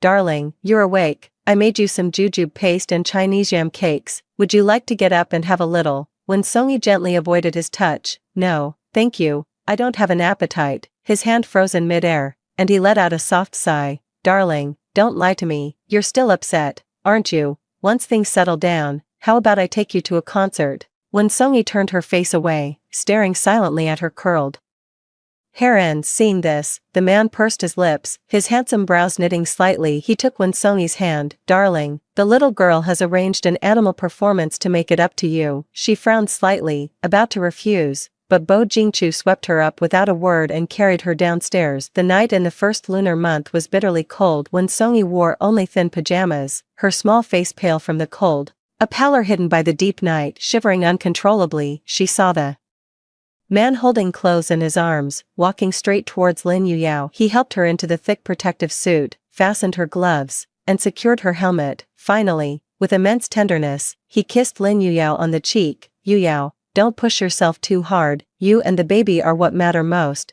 The wind carried his gentle words to Wen Songi's ears, striking her like a physical blow. The instant Lin Yuyao lifted the cloth covering the cage, Wen Songi's pupils contracted sharply, for it was a full-grown tiger and a black wolf. As if they had caught a scent, they were frantically thrashing and crashing against the cage. Awoo! The black wolf howled at the sky, its tawny eyes fixed on her with a savage, unblinking stare. When Songi instinctively took a step back, suddenly remembering that bouquet with its strange, pungent smell. Suppressing her fear and unease, she said, Bo Jingchu, I'm not feeling well, I'd like to go back to my room. In the past, whenever she said she felt unwell, the man would become extremely anxious and take her back to her room immediately, but now, he could only frown helplessly. Songi, don't be willful, she's been preparing for this for a long time. A lump seemed to form in Wen Songi's throat as she gave a bitter, strained smile. The performance began, with Lin Yuyao somewhat clumsily directing the tiger and the black wolf. The two beasts weaved between flaming hoops and across a balance beam,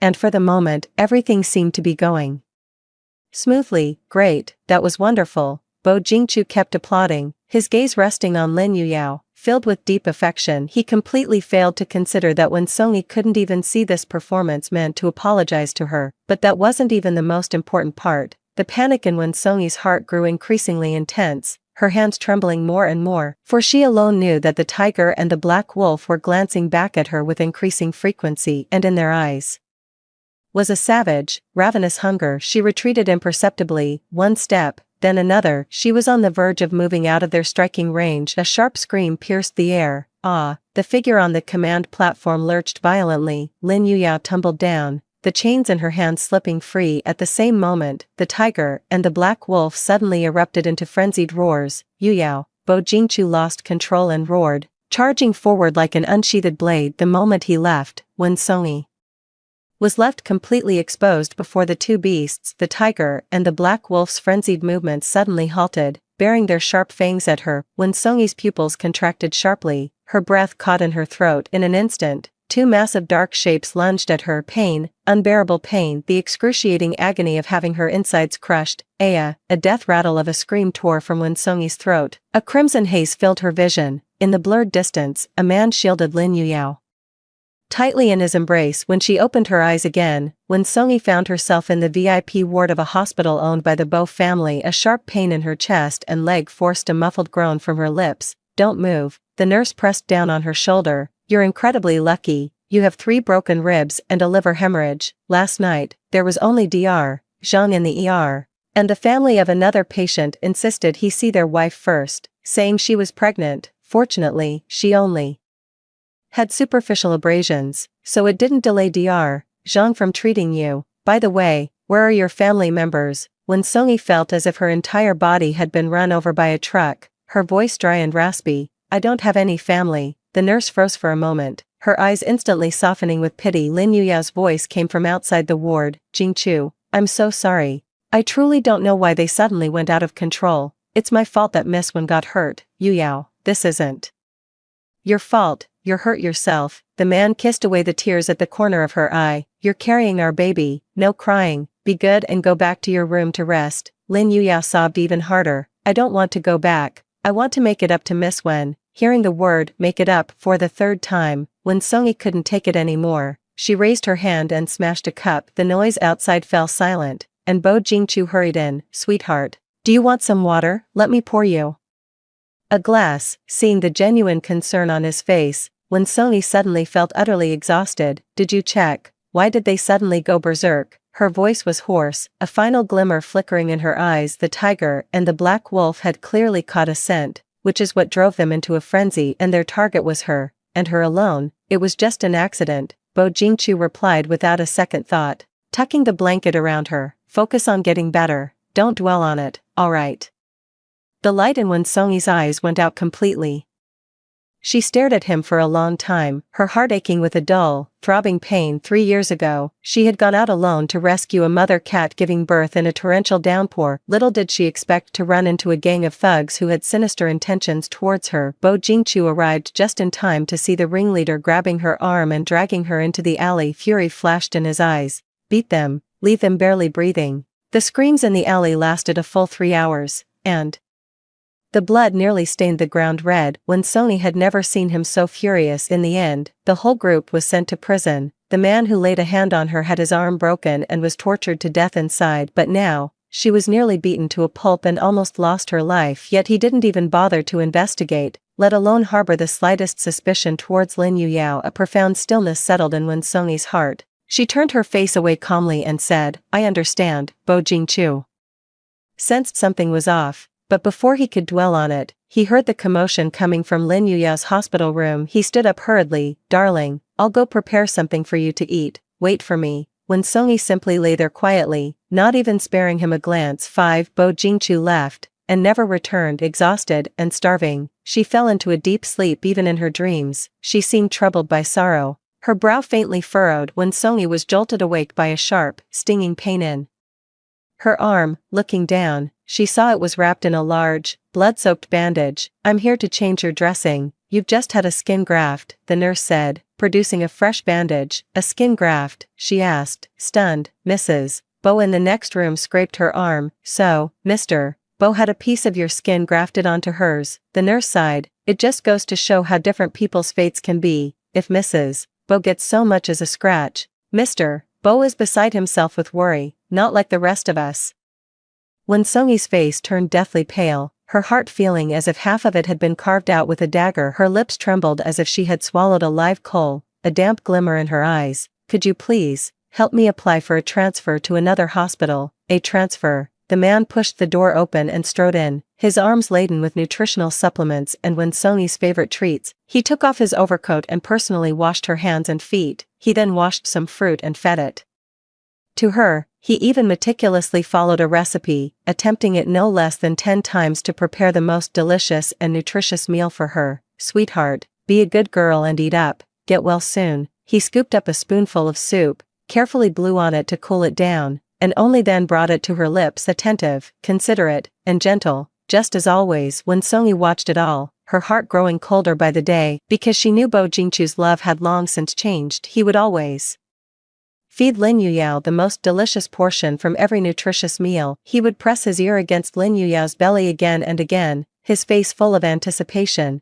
In a few more months, we'll be able to feel the baby kick. He would wait for her to fall asleep, then steal away to meet Lin Yuyao in the hospital room, their rendezvous lasting until they were both marked with telltale signs of their intimacy. He would introduce Lin Yuyao to everyone, saying, "This is my wife, she's pregnant, so please look out for her." When Songyi simply watched it all unfold in silence, neither crying nor making a scene. Those who truly intend to leave are often so miserly that even saying goodbye feels like a waste of time. The bitter winter wind swept up fallen leaves, one after another. She only occasionally called her immigration agent to check on the progress of her paperwork, seizing the moments when Bo Jingchu and Lin Yuyao were together. On the day she was discharged from the hospital, the agent finally had a message delivered to her. "Miss Wen, your paperwork is expected to be completed by tomorrow morning." When Songyi finally let out a sigh of relief, a weight-lifted smile spreading across her face. Bo Jingchu's hand, which was supporting Lin Yuyao, paused, yet his gaze settled on Wen Songyi. Her smile was just as beautiful as it was 5 years ago, as if nothing had changed at all. Yet upon closer inspection,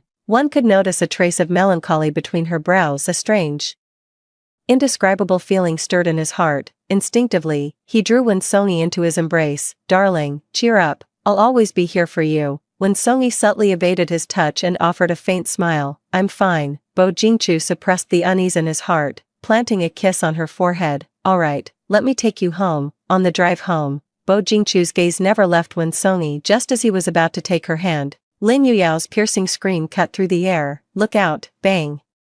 A violent crash, a black fin sent them tumbling to the ground in an instant. 6. When Songyi had a very long dream. She went back 5 years, to the first time she met Bo Jingchu. Back then, she hadn't lost her sight yet, and her favorite thing to do was go on outdoor adventures. He had stumbled and fallen down a desolate mountain, breaking his leg, running a high fever. He was on the brink of death. She used up all her own reserves of food, water, and medicine just to keep him alive. Bo Jingchu remained unconscious for 3 days. By the time he came to, Wen Songyi had already collapsed from exhaustion. It was he who cut his own wrist and fed her his blood 10 times over, sustaining them until the rescue team arrived. When Bo Jingchu pursued her, he claimed their escape from the desolate mountains was proof of an unfinished bond from a past life, a match made in heaven, forged through life and death. Yet in a sudden shift, the scene revealed Bo Jingchu sacrificing her to the beasts in order to save Lin Yuyao. When Songyi let out a sharp cry and jolted awake, her hands and feet were bound,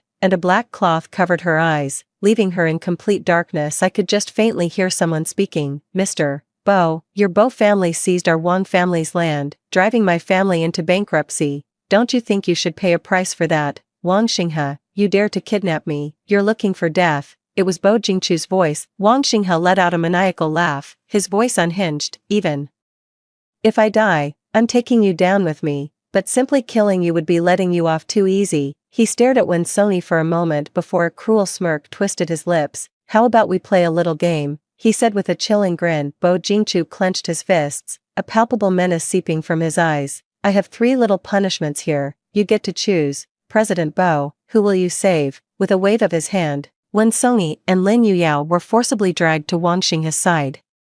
"Wah!" Lin Yuyao struggled in fear.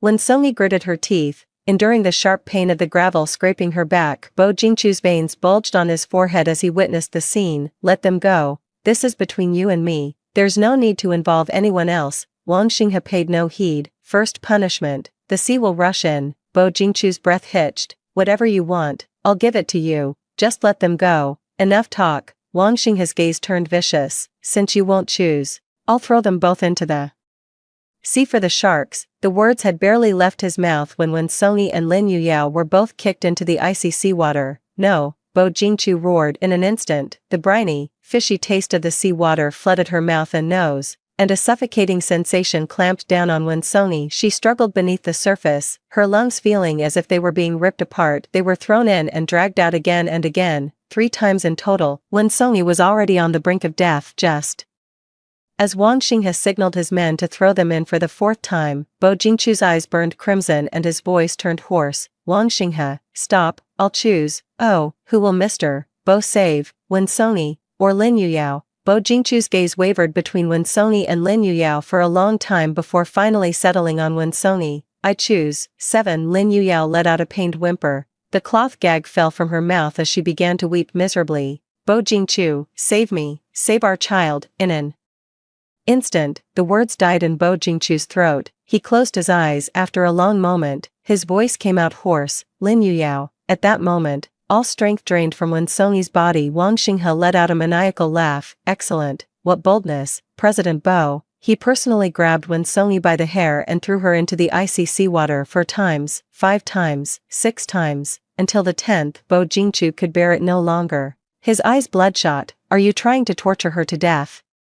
Wasn't this your own choice? Wang Xinghe sneered, watching Bo Jingchu's dark, brooding expression with keen interest. The second punishment, 99 lashes. Mr. Bo, choose, who will you save this time? Bo Jingchu's fists were clenched so tightly they bled, his chest heaving violently. When Songyi was still coughing her lungs out, seawater searing through her entire being as every cell screamed in agony. She was thrown to the ground, her breath faint. It was clear she couldn't hold on any longer. Yet the very next second, Bo Jingchu's reply plunged her into utter despair. Lin Yuyao. Beside her, Lin Yuyao wept with overwhelming joy. She pressed her lips together and stole a timid glance at Wen Songyi. Sister, you've suffered so much. Wen Songyi paid her no heed. She simply stared in disbelief towards Bo Jingchu's direction, her heart aching to the point of numbness. The whip landed on her body in an instant. A muffled groan escaped her lips as cold sweat broke out. The excruciating pain forced her 10 slender, jade-like fingers to claw desperately at the rough ground, leaving 10 shocking trails of blood on the gravel. 1, 2, 3, 55. When Songyi's back was soaked with spreading patches of blood,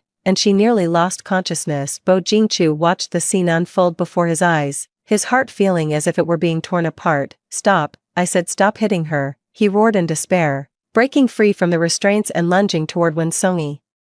Lin Yuyao suddenly let out a sharp cry, clutching her stomach as her face turned deathly pale. Help me, I think I'm having a miscarriage. Bo Jingchu's movements froze. He instinctively tightened his grip on her hands. What's wrong? In that moment of his hesitation, another heavy whip came down. When Songyi let out a pfft sound as a mouthful of blood sprayed from her lips, the man's pupils contracted sharply. Songyi. Wang Xinghe watched the absurd scene, laughing heartily. Mr. Bo, I happen to have a medical team here, but you can still only choose to save one person. This time, will you still choose Lin Yuyao? The whip fell again and again. All Wen Songyi could hear was a sharp ringing in her ears, drowning out whatever Bo Jingchu said in reply. Struggling to keep her eyes open, she could only see Bo Jingchu and Wang Xinghe exchanging what seemed to be words. Wang Xinghe gave a nod of agreement. He then gathered Lin Yuyao into his arms and hurriedly turned to leave. He strode away in the opposite direction, the woman cradled in his arms, without so much as a backward glance. Ha, ha, she felt the blood in her veins turn to ice, her laughter a desperate, shattered sound. The 99 lashes upon her skin were nothing compared to the heartrending agony within. The setting sun bled across the horizon. A seagull alighted upon her, its pristine white feathers instantly stained crimson. Bo Jingchu, so much for your so-called match made in heaven, your sworn bond. Through life and death she struggled, clinging to her last breath. The world before her eyes began to fade. Bo Jingchu, if there is a next life, I will never love you again. 8. After what felt like an eternity, a piercing police siren tore through the sky. When Songyi was rescued, after having her wounds treated at the hospital, she declined the suggestion to be admitted and returned alone to the empty castle. This was the place Bo Jingchu had once designed and supervised the construction of himself.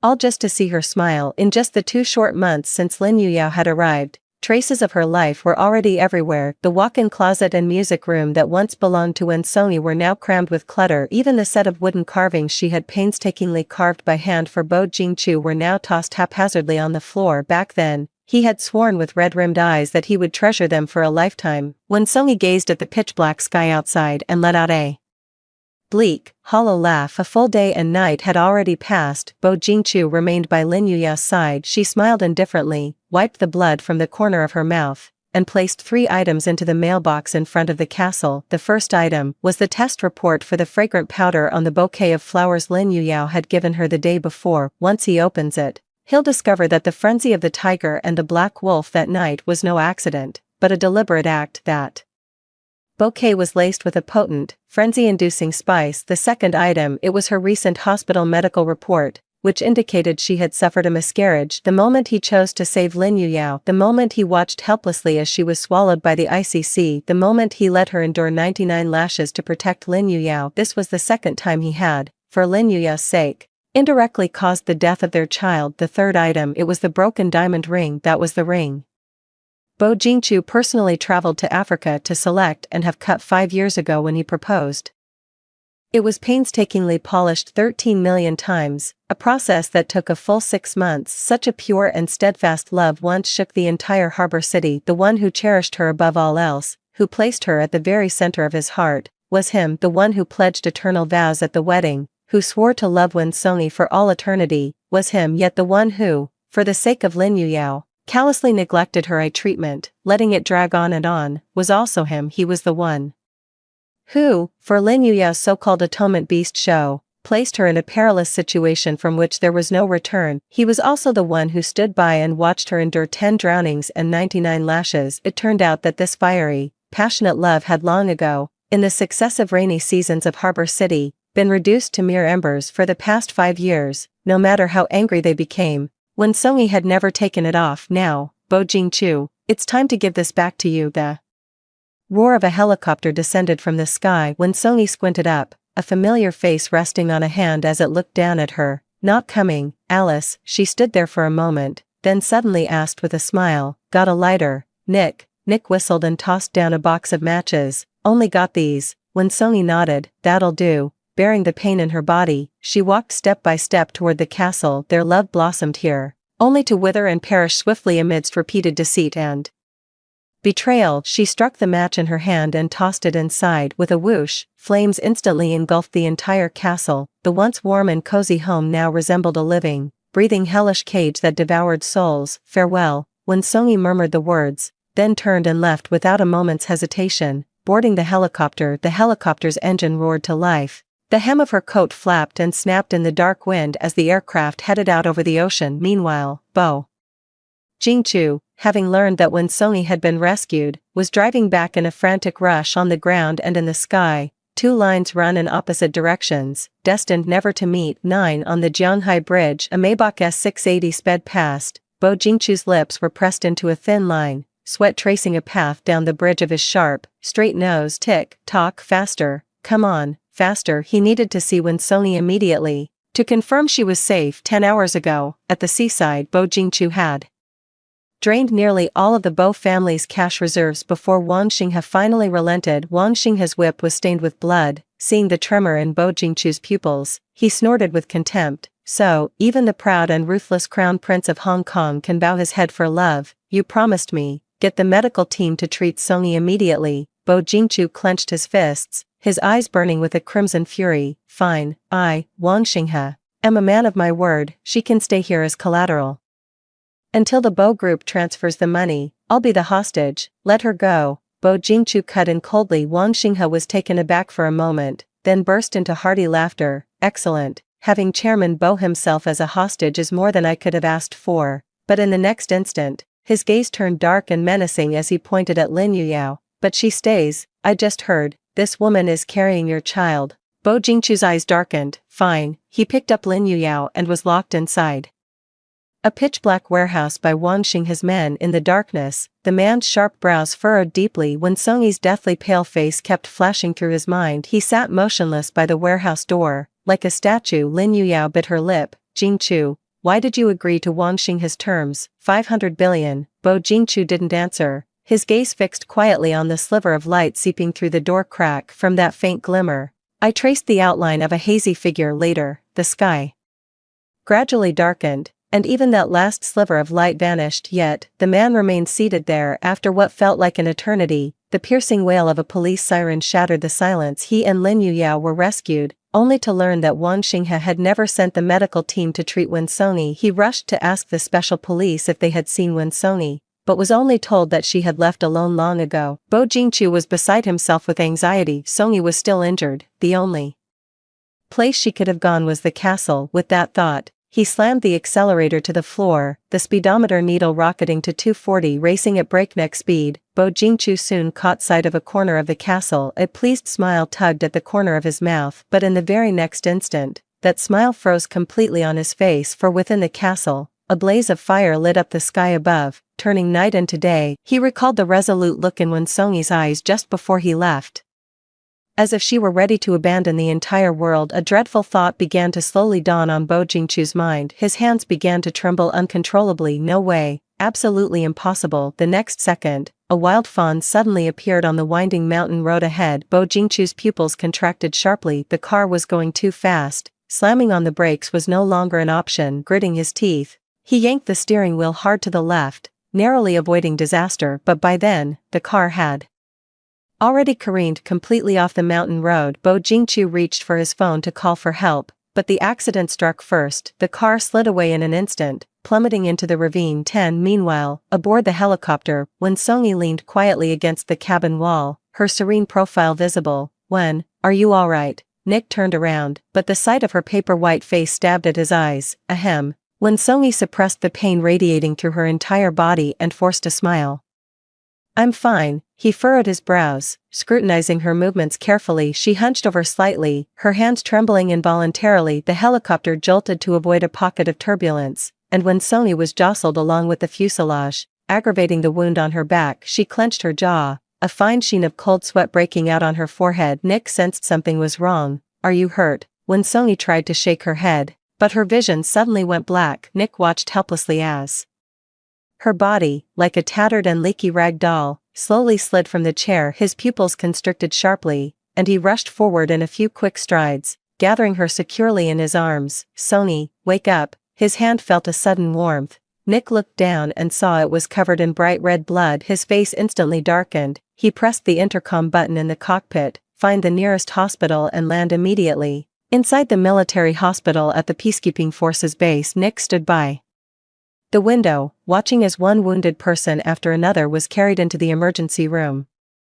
Among them were those with gunshot wounds to the eyes, those with severed limbs, and others injured by bomb blasts. Blood dripped steadily from the stretchers, and the faces of every doctor and nurse were etched with grim, numb expressions. Behind him, the light in the emergency room went out, and the doctor removed his mask. "Doctor, how is she?" The old man with the white beard sighed and shook his head. "Not good, acute lung injury, pulmonary edema, fractured ribs, internal organ rupture, and complications from the miscarriage." Each sentence, every single word, hit Nick's nerves like a sledgehammer. He clenched his fists, a storm brewing in his eyes, and called out to the shadow behind him, "Bydor, master, I am here." Bydor appeared behind Nick. His face was utterly ordinary, the kind that would vanish into a crowd in an instant, yet no one could have guessed his hidden identity. The most trusted and capable right-hand man to the head of the Italian mafia. "Find out why this happened."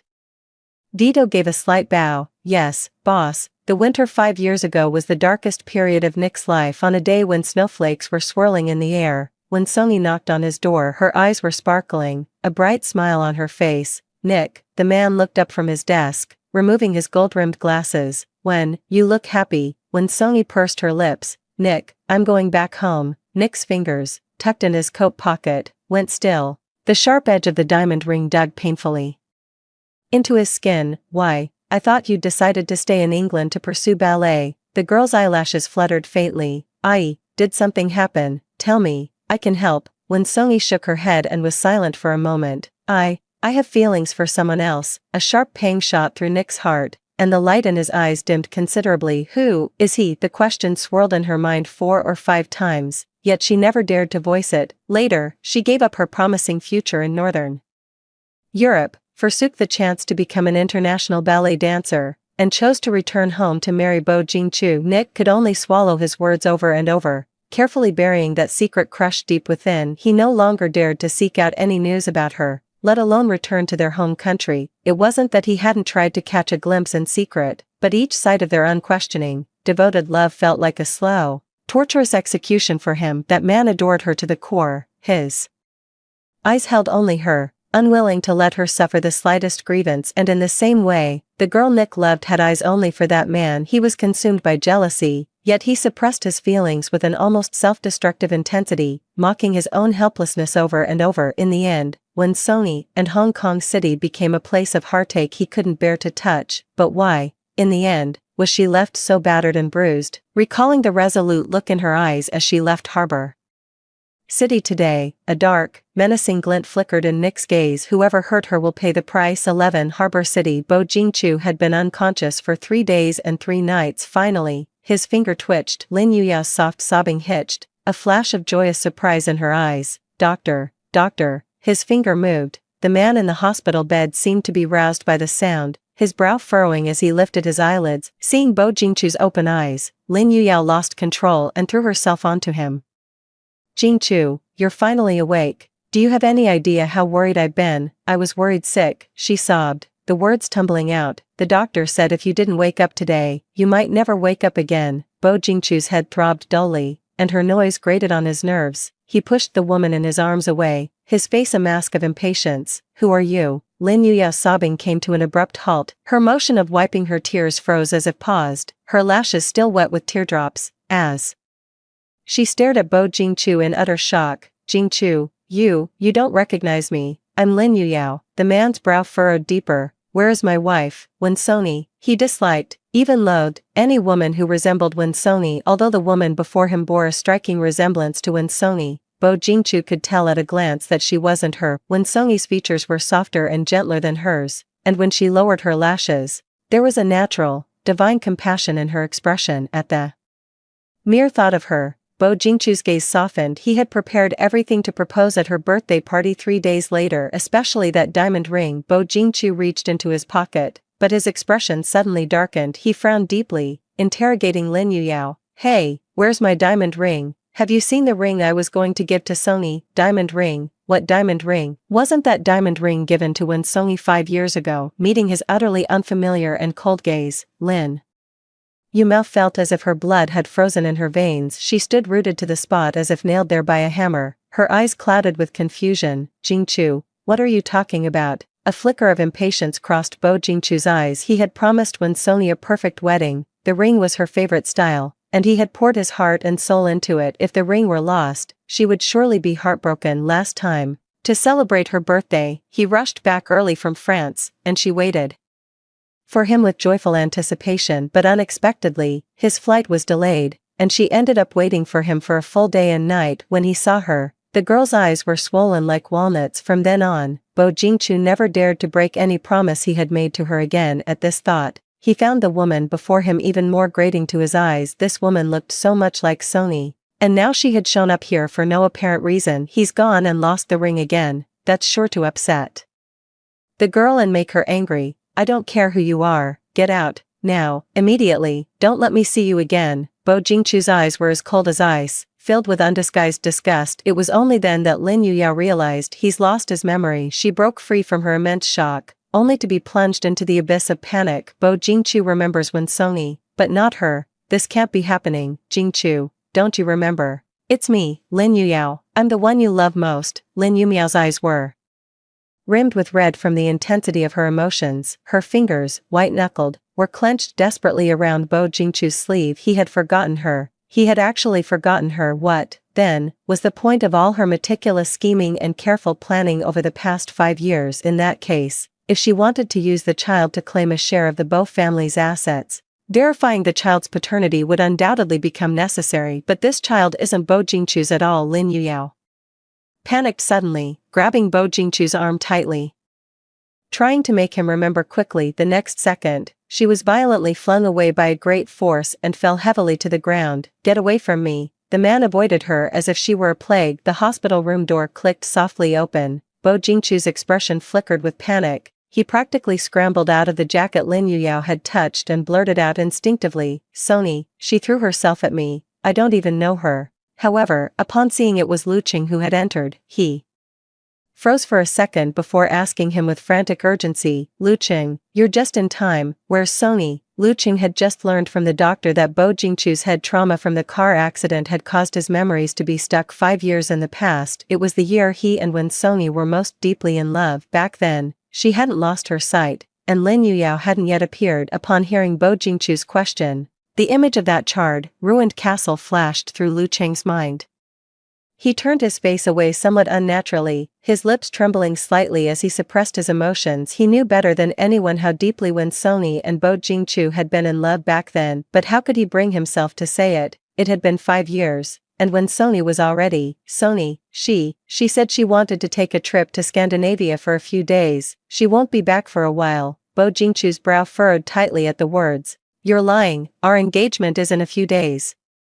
Why would she go to Scandinavia?" 12. Ignoring the steel plates still in his legs, he struggled to get out of bed. "If you won't tell me, I'll go find her myself." The wound, not yet fully healed, began to ooze blood from the strain. The man, as if feeling no pain, gritted his teeth and pressed on. "Bo Jingchu, what are you doing? You're still injured." Lin Yuyao rushed forward to stop him, only to be shoved hard to the ground by Bo Jingchu. "Get away from me." As soon as the words left his mouth, he himself was thrown heavily to the floor by his own momentum. Excruciating pain caused his coldly handsome face to stiffen and freeze for a few moments, beads of sweat rolling down like raindrops. Lu Qing hurriedly crouched down to help him up, but a gleaming object fell from his pocket. Bo Jingchu froze mid-motion. It was a broken diamond ring, speckled with droplets of blood. It was the very one he had intended to give to Wen Sony. In an instant, his heart shattered in agony, and a splitting headache tore through him. Countless flickering, indistinct images shattered within his mind. A familiar voice seemed to be screaming, weeping. He clutched his throbbing head in agony, veins bulging on his neck. It was Sony. It was Sony's voice. Why is she crying? Why is she screaming? His hands trembling, he picked up the broken diamond ring and rubbed at the bloodstains on it with his sleeve, but the blood had dried and hardened.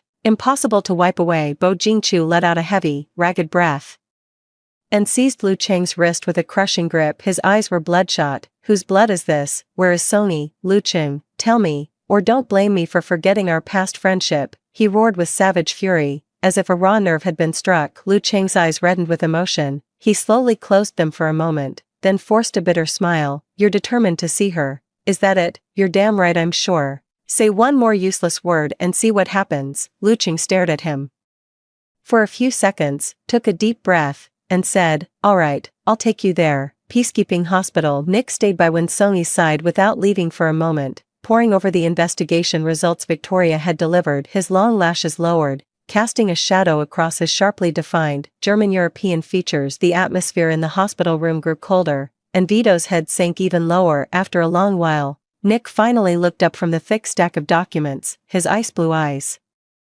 held the chill of a bitter winter, brewing a terrifying storm. "So, not long after AE returned to the country, she was in a car accident and was trapped in that castle for 5 years, yet, all I heard was that she was perfectly fine." Victoria's knees buckled violently, and she dropped to the floor at his feet. "Please calm your anger, master. This servant deserves death, my stepmother." The person kneeling on the ground faltered for a moment, then nodded. "Yes, the first madam." Deliberately suppressed news of Miss Wen, combined with Bo Jingchu's control and manipulation of the media. "It's actually," a cold, thin smile curled at the corner of Nick's lips as he laughed in extreme anger. "Good, excellent." A low groan escaped the person on the hospital bed as their eyes slowly fluttered open. The coldness in the man's eyes melted away. He rose and took her hand. "Sony, you're awake. How do you feel?" When Sony blinked, her gaze hazy, before clarity gradually returned to her eyes.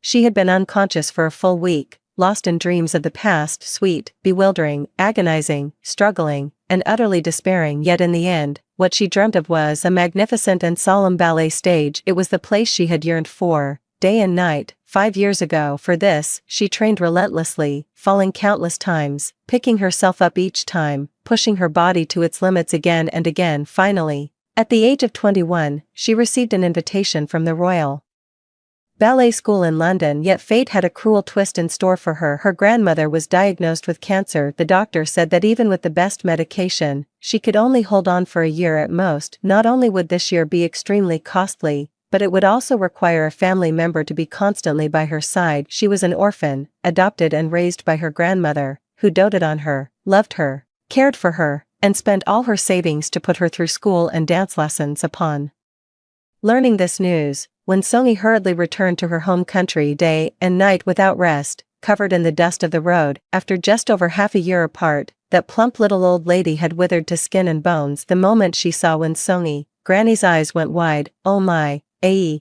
what are you doing back here? Granny, how are you?" She rushed forward and threw her arms around her. Grandma patted her thigh, trying to push her away. "I'm fine, dear, go back to your dancing, quick. This is no place for you." Winsongi clung tightly to her waist, tears welling up in her eyes. "I won't dance anymore, Grandma, I'm not going back." "Oh, my sweet child, you mustn't give up dancing. You've loved it since you were little, no matter how hard it got. You never once complained." "It's all my fault, all my fault." Grandma's condition worsened with each passing day. The time she spent unconscious gradually began to outweigh the time she was awake. Her hand was as withered and dry as old, weathered wood. "Ai, my final wish is for you to find someone who loves and cherishes you." 13. Not long after that, Grandma passed away. When Songi met Bo Jingchu, their shared, life-or-death hiking adventure sparked a romance between them. Following her grandmother's dying wish, she stayed in Harbor City and married Bo Jingchu. With that, she personally drew the final curtain on her dancing career. The girl who once shone so brilliantly was now trapped in a sunless castle, suffering and struggling in the darkness. She yearned for Bo Jingchu's love like parched earth craves rain, seeing him as the sole light in her life. But in the end, that once passionate love ultimately met a rotten, decaying fate. Fortunately for her, it's not too late to turn back now. This time, she will return to the stage and reclaim everything that was rightfully hers. "Nick, I want to keep dancing, if it's a place worth going. What's wrong with knocking twice?" Seeing the starlight twinkling in her eyes, Nick was momentarily taken aback. He gave a gentle nod. "All right, we'll dance, once you're healed up. We'll keep dancing, I'll play the music for you." Winsongi's tears turned to a smile as she extended a hand to Nick. "All right, it's an honor to have an accompanist of your caliber, Mr. Nick." The man chuckled softly, gently taking her fingertips in return. He and Winsongi had always been the most perfectly in sync partners. "Harbor City, you're saying it's 5 years later?" Bo Jingchu's astonished voice came from the back seat. He frowned as he looked at the unfamiliar scenery outside the window. "Does that mean I'm already married to Ae? Then we must already have a child." "Lu Ching, I'm a father, aren't I?" His heart suddenly raced. A wave of immense joy, like a splash of brilliant ink, colored his entire expression with delight. Lu Ching silently turned the steering wheel. He opened his mouth but no sound came out. Immediately, he heard the person in the back seat ask anxiously, "What's with the blood on the diamond ring? What happened to Ae?" A heavy silence filled the car, broken only by Bo Jingchu's ragged breathing. "Lu Ching, say something, what's going on? Did I do something wrong? Did I upset Ae? Just tell me, so I can apologize to her." Lu Ching slammed on the brakes, bringing the car to a halt beside a vast expanse of charred ruins. "We're here." He shoved the car door open, practically fleeing the vehicle, and stood a short distance away, smoking as if his life depended on it. Only when the smoke obscured Lu Ching's face did he dare to let his eyes redden. In secret, 5 years ago, he met Winsongi through Bo Jingchu and was instantly captivated by her radiant, vivacious spirit. The three of them became inseparable friends who shared everything. Later, when they got married, Lu Ching offered his heartfelt blessings before leaving for a foreign country to take over his family's overseas business. But to my utter astonishment, everything had changed upon my return. Bo Jingchu watched Lu Ching's lonely, despondent figure from behind, and an inexplicable panic welled up in his heart. He slowly turned his head to look at the expanse of scorched, blackened ground. "Lu Ching, what is this place?" He heard his own voice, parched and desperate. "This is your home with Winsongi." Bo Jingchu's pupils trembled. "What?" His eyes wide with horror, he stared at the expanse of ruins. "Then where's Ae? Where is she?" Lu Ching took a heavy, ragged breath and said in a trembling voice, "The police said the fire was too intense, she didn't make it out." "Shut up," Bo Jingchu roared. "I don't believe you, you're lying, you're lying." He frantically flung the car door open, tumbling and scrambling out from the back seat before crashing heavily onto the gravel-strewn ground. He began crawling on all fours toward the expanse of ruins. "I can't be dead. They must have made a mistake. How could my Ai die?" Beads of sweat the size of peas streamed incessantly from his hairline. Bo Jingchu muttered to himself, mechanically clawing through piece after piece of charred debris with his hands. "Ai, where are you?" The acrid smell of smoke stung his eyes, while a bone-chilling cold seeped into every fiber of his being. "I'm too late. I'm so sorry. I'm sorry." The sharp stones and concrete quickly scraped his fingers raw, yet he continued the motions numbly. As if feeling nothing, Lu Qing tried to stop him, but was shoved away with force. "Get out." Bo Jingchu's eyes were bloodshot. "Have you all gone mad? Why aren't you saving her? She must still be alive." He dug even more desperately into the collapsed pile of rubble. His hands bled profusely, the wound so deep the bone was visible. "Enough." With a furious roar, Lu Qing landed a heavy punch squarely on Bo Jingchu's face, his voice choked with emotion as he snarled, "Bo Jingchu, do you really think that fire was an accident? She killed herself." Faced with that vicious, raging inferno, she didn't even struggle. She'd given up on life long ago. 14. The man, who had been in a furious rage just a second ago, froze on the spot. He looked up dazedly, his eyes brimming with despair and shock. "What did you say?" He grabbed Lu Qing by the collar and demanded, "How could she possibly kill herself? Someone so proud and radiant. How could she do such a thing?" Lu Qing let out a scornful laugh, looking at him with eyes full of mockery. "Yes, why would she do something like that? Bo Jingchu, you're the one who truly drove her to her death." Lu Qing's words struck like a thunderbolt, nailing him to the spot. Bo Jingchu took an involuntary step back, disbelief written on his face. "Impossible." He blurted out reflexively, "That's impossible. You broke her heart. How dare you forget all the pain she endured and now put on this act of being so devoted?" "Bo Jingchu, she's dead, right here in this castle where you deceived her and kept her trapped for 5 years, for the rest of your life.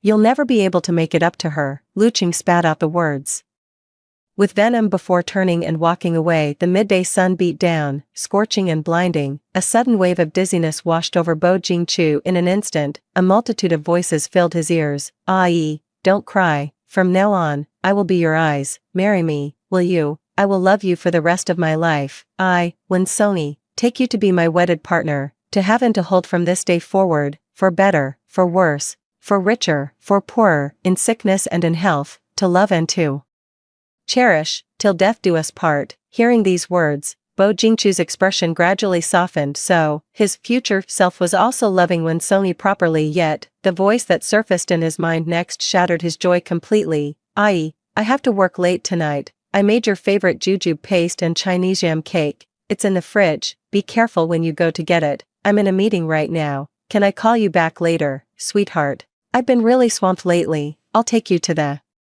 concert as soon as I'm free. I really didn't mean to forget your birthday. There's just been so much going on at the company." Layer upon layer of voices threatened to split Bo Jingchu's head open. He let out a shaky breath, his eyes brimming with hatred. "Bo Jingchu from the future, what on earth are you doing? The company is so big, why would it need its CEO to work overtime? And how could you possibly forget her birthday?" He raised his hand and slapped himself hard across the face, yet the noise did not cease. Instead, it grew increasingly chaotic. This time, there was an unfamiliar woman's voice. "Jingchu, the baby keeps kicking me. He says he wants to hear a story from Daddy. Where are you going?" "Ai, there's an urgent matter at the company. I'm so sorry. Ai, I'm truly sorry. I shouldn't have left you alone on the mountain. Please, don't cry, don't cry. We can have another child." Her eyes, "There's no need to cure them. Ai, this is the nutritionist I found for you. Hurry up and eat. Stop messing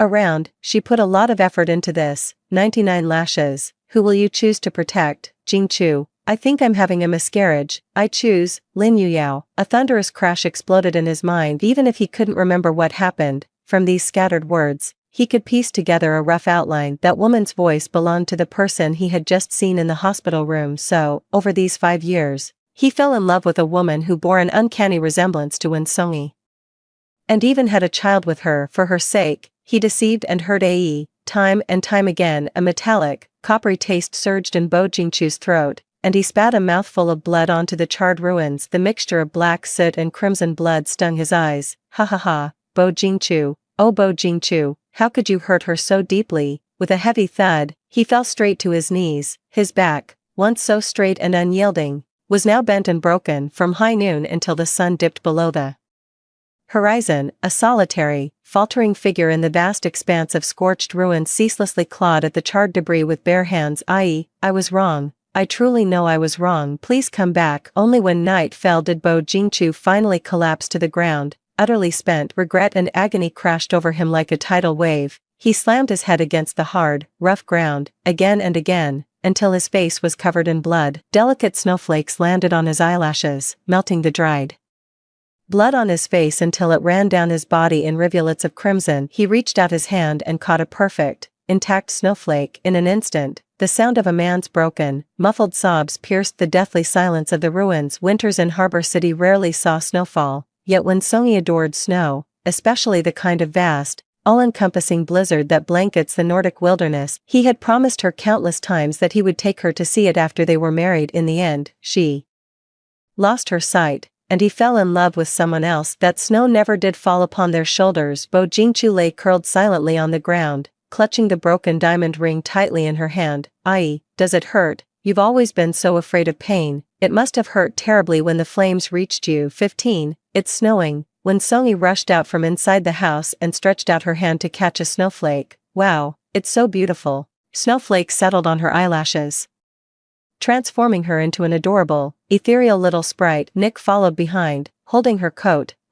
Put your coat on. You've only just gotten better. Her injuries have mostly healed, aside from some lingering weakness. The other discomforting symptoms have essentially disappeared. Nick enlisted the most authoritative and rigorous doctors from across Italy to examine her in rotation. After multiple rounds of confirmation, he was finally able to set his mind at ease. When Songi's vision has been restored, but the prolonged period of blindness has caused some damage to her nerves. She cannot strain her eyes for long periods or experience significant emotional upheaval. Upon hearing this news, she let out a long, deep sigh of relief. It's a blessing in disguise, she said. I have another piece of good news for you. Nick's gaze settled gently upon her, his deep blue eyes brimming with a tender smile. The doctor says you can start trying your dance rehabilitation exercises tomorrow. Really? When Songi immediately stood up, her face alight with surprise as she grabbed the man's forearm. Nick, you're not joking with me, are you? Nick nodded, but then he felt a sudden soft weight in his arms. The girl had already thrown herself into his embrace, exclaiming, "That's wonderful, thank you, Nick." The moment he realized the person in his arms was the girl he had longed for over the past 5 years, Nick was instantly overwhelmed with immense joy. The man's entire body went rigid as a steel plate. He cautiously reached out and gently placed his hand on Songi's back. Congratulations, Her shoulder blades were slender and delicate, trembling ever so slightly with joy. Nick gave a gentle pat, as if handling a precious treasure. May your days ahead be bright, spirited, and danced solely for yourself. Harbor City. The emergency room light burned through the night. Lu Qing sat on the bench outside, staring blankly at the 3 blood-red characters above the door. In resuscitation, Bo Jingchu had attempted suicide by swallowing charcoal, and his life hung in the balance. Only when he fully grasped what had happened did he realize how utterly absurd and ridiculous this world truly was. In the span of just 1 week, he had nearly lost 2 of his closest friends. With a sudden pop, the light went out. Lu Qing snapped back to reality, wiping his face. Doctor, how is he? The doctor sighed softly. We managed to resuscitate him, but the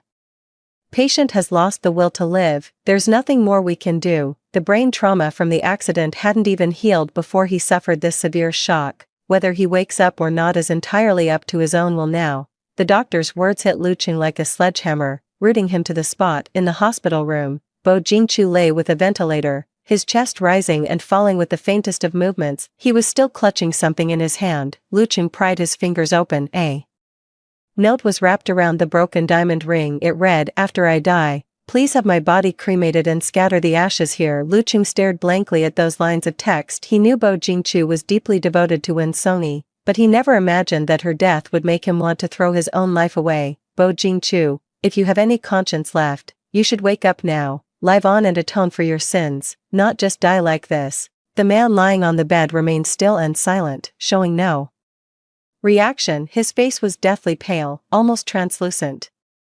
As if he might vanish at any moment, Luqing let out a heavy sigh before being called away by the doctor. After he left, a familiar figure entered the hospital room, Lin Yuyao. She first frowned, scrutinizing Bo Jingchu lying on the bed, then let out a sigh tinged with both disdain and frustration. Hey, bro, I don't think he's gonna wake up, we need to come up with another plan. She put the phone on speaker and placed it on the nightstand, freeing up both hands to search all over Bo Jingchu's body. Another plan? Why don't you just say you're Winsongi and transfer whatever assets he has left? Lin Yuyao rolled her eyes. Are you stupid or what? Do you think they'll just take my word for it? Every procedure requires facial and fingerprint verification. For God's sake, you've been Winsongi for so long now, who would suspect a thing? Lin Yuyao couldn't be bothered to explain, her frantic search yielding nothing. She snapped in frustration. What do we do now? All the money we got from him, you gambled it all away. You're blaming me. How was I supposed to know he'd lose his memory? The man on the other end of the line sounded irritable. Who could have guessed that Winsongi would be so useless, just killing herself like that?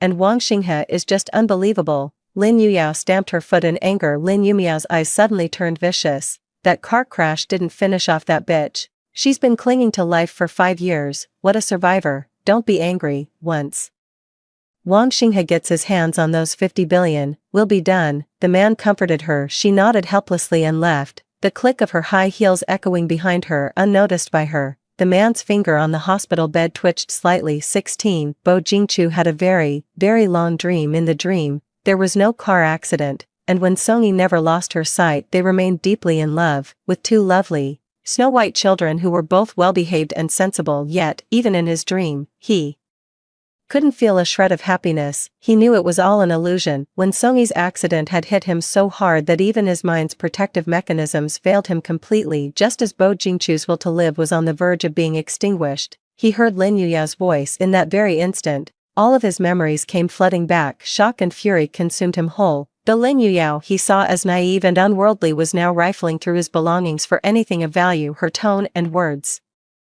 dripped with nothing but greed and malice. So, that accidental car crash, that Lin Yumiao who was accidentally delivered to his bed, that accidentally familiar face, so strikingly similar to Winsongi's, even Lin Yumiao's mannerisms, her way of speaking, and her preferences were uncannily identical to Winsongi's. But could such a coincidence really exist in this world? And what exactly is Wang Xinghe's relationship with her? And who was that man on the phone? No, he can't die yet, absolutely not. A flush of color suddenly spread across Bo Jingchu's pale face. He struggled to open his eyes, which were filled with a deep, ink-black ferocity. He needed to uncover the truth. If all of this was premeditated, someone must pay the price for this, and he, once everything was over, would go to AE to confess his sins. Bo Jingchu dialed the number. Anderson, use your information network to look someone up for me. When Lin Yumao first appeared by his side, he had already investigated her background. Nothing was amiss. There's only one possibility. Part of his information network was being blocked. Anderson was a top-tier hacker he'd met in South Africa. If Anderson took the job, there was no information he couldn't uncover. This time, he was determined to uncover the whole truth of the matter. If someone has set a trap for AE, then they shouldn't blame him for being ruthless. Northern Europe, a manor. The sound of a piano drifted through the lush, blooming tulips, scattering softly into the air. Amidst the flowers, the graceful girl rose lightly onto her toes, her limbs moving with a fluid yet powerful elegance, each motion crisp and decisive. The piano's melody grew more impassioned, and Winsongi gradually quickened her pirouettes, spinning like a dancing sprite. Gradually, however, her movements grew slightly sluggish, and a fine sheen of sweat beaded on her forehead, as if sensing her struggle. The piano's tempo slowly began to ease into something more gentle. Keep going, Nick, I can do this. Winsongi gritted her teeth. Hearing this, the man behind the piano immediately and without hesitation quickened the tempo of his playing. Nick trusted Winsongi completely. He loved her, but more than her radiant and stunning beauty, he was drawn to her indomitable spirit. She was no delicate hothouse flower. As long as it didn't harm her health, he would do everything in his power to accommodate her and fulfill her every need. True to form, Winsongi's movements remained perfectly on beat. She completed the entire dance, faithfully following the original rhythm of the music. As the dance concluded, she held her final pose, her chest rising and falling as she breathed out in light, short puffs. The look of awe in Nick's eyes lingered, his gaze fixed on her, unwilling to look away. Winsongi waved her hand in front of his eyes. Hey, mister. Nick snapped back to attention and took her fingertips in his hand. Beautiful, you danced wonderfully, far better than I ever imagined. He was telling the truth. Ai's movements were so fluid, she didn't seem like someone who hadn't performed on stage in 5 years. She must have practiced diligently in private, but for the past 5 years, she has been blind. Countless falls, moments of breakdown and despair. That's what it took to create this dance. Ai, wait here for me. I'll go get your slippers. The moment Nick stood up to leave, when Songi caught the unmistakable tenderness in his eyes, it gently touched the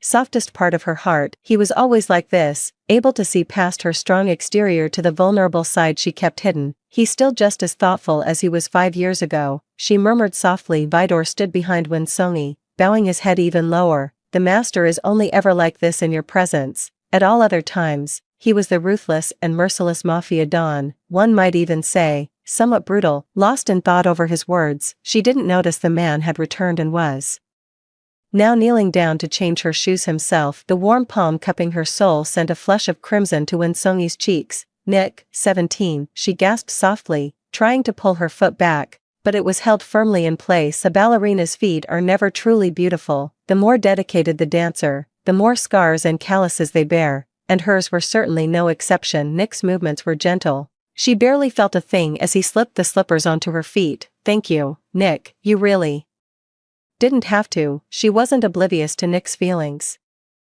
nor was she immune to them, but she had already let him down once, for various reasons. 5 years ago, how could she, now, after being hurt by another man, accept his pure and fervent love with a clear conscience? The man gently smoothed her skirt for her. I do all of this willingly. I don't need any repayment or response from you. His eyes brimmed with profound affection. Just you standing here, safe and sound. That alone is the greatest gift heaven could give me. Songi gazed steadily at his handsome features, her eyes growing slightly moist. But, I lived with someone else for 5 years. You know perfectly well I don't care about that. Songi bit her lip. Nick, I'm afraid I'll hurt you. What if I can't move on from what happened before? What if I can't love someone properly again? Her voice trailed off, her eyelashes fluttering uneasily. Instead, Nick let out a soft chuckle at her words. Songi was taken aback. What are you laughing at? You don't need to worry about any of this. It's okay if you can't move on. It's okay if you don't know how to love. It's okay no matter what.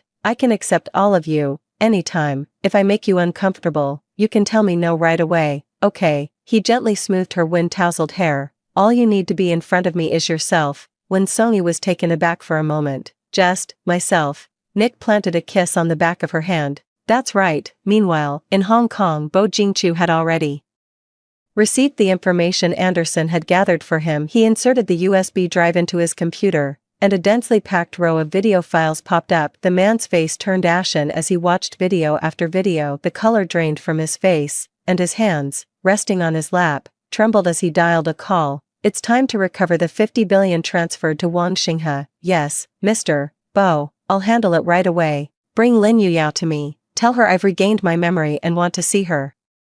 The man's face was shrouded in darkness, clouded by a shadow, as a trace of a mad smile suddenly curled at the corner of his mouth. 1 hour later, Lin Yuyao flung the door open, her face alight with surprise and joy. Jingchu, you're awake, thank goodness. A shadow, almost imperceptible, flickered in the man's eyes, yet his face softened into a tender, affectionate smile. Darling, you're here, you really remember. She threw herself against him, her lips trembling into a pout. Do you have any idea how heartbroken and terrified I've been these past few days? I know all about it. Lin Yumao pouted in a feigned act of coquettishness while stealing a glance at Bo Jingchu's expression from the corner of her eye. Seeing that the man's expression hadn't changed from before, she finally felt relieved. Then, her eyes darted around as she ventured to ask, Jingchu, you didn't really transfer those 50 billion to Wang Xinghe, did you? Bo Jingchu sighed, his brow furrowed with worry. Yes, all 50 billion has been transferred into Wang Xinghe's account. There's no way to get it back now. No, Lin Yuyao almost blurted out. She had just received a call from Wang Xinghe that morning, who claimed not a single cent of that money had reached his account. Yet Bo Jingchu's words didn't seem like a lie. Could it be that Wang Xinghe was deceiving her? He wanted to keep the entire sum for himself. The moment this thought crossed her mind, Lin Yuyao shuddered involuntarily. Wang Xinghe had always been sinister and cunning, It wasn't entirely impossible that he would do such a thing. As she was pondering this, she suddenly spotted Wang Xinghe behind the one-way glass of the CEO's office. He was following behind Bo Jingchu's assistant, wearing a smug grin that didn't look like someone who held a grudge against the Bo family at all. Lin Yuya's expression froze. What is he doing here? Oh, you mean Wang Xinghe? He said he has a secret to tell me in person and refused to say it. Over the phone, Bo Jingchu sighed. Sweetheart, wait here for me. I'll go see him. Lin Yuya watched the man's retreating figure, and the unease in her heart grew stronger. Wang Xinghe had already gotten the money, yet here he was again. Knowing him as she did, he must be up to something else. But what cards does he have left to play? She looked down at her abdomen, her eyes suddenly widening, and shouted at the man who was about to walk out the door. Wait, 18. Hearing this, Bo Jingchu's steps halted, his fingers at his side curling slightly. Baby, what's wrong? He stood with his back to Lin Yuyao, his eyes utterly indifferent. I need to talk to you. It's about Wang Xinghe. Lin Yuyao's voice trembled. He turned around with a gentle smile. All right, sweetheart, go ahead and tell me. For the next hour, he sat quietly on the bench, listening to Lin Yuyao spin her tale of how she had been forced, threatened, and intimidated by Wang Xinghe, paying no mind to the woman kneeling on the floor, her face streaked with tears. Bo Jingchu kept his eyelids drooping listlessly, idly toying with a peace knot in his hand. If Lin Yuyao could have calmed down and taken a closer look at the peace knot in his hand, she would have realized it was the very one when Sony had begged for on his behalf,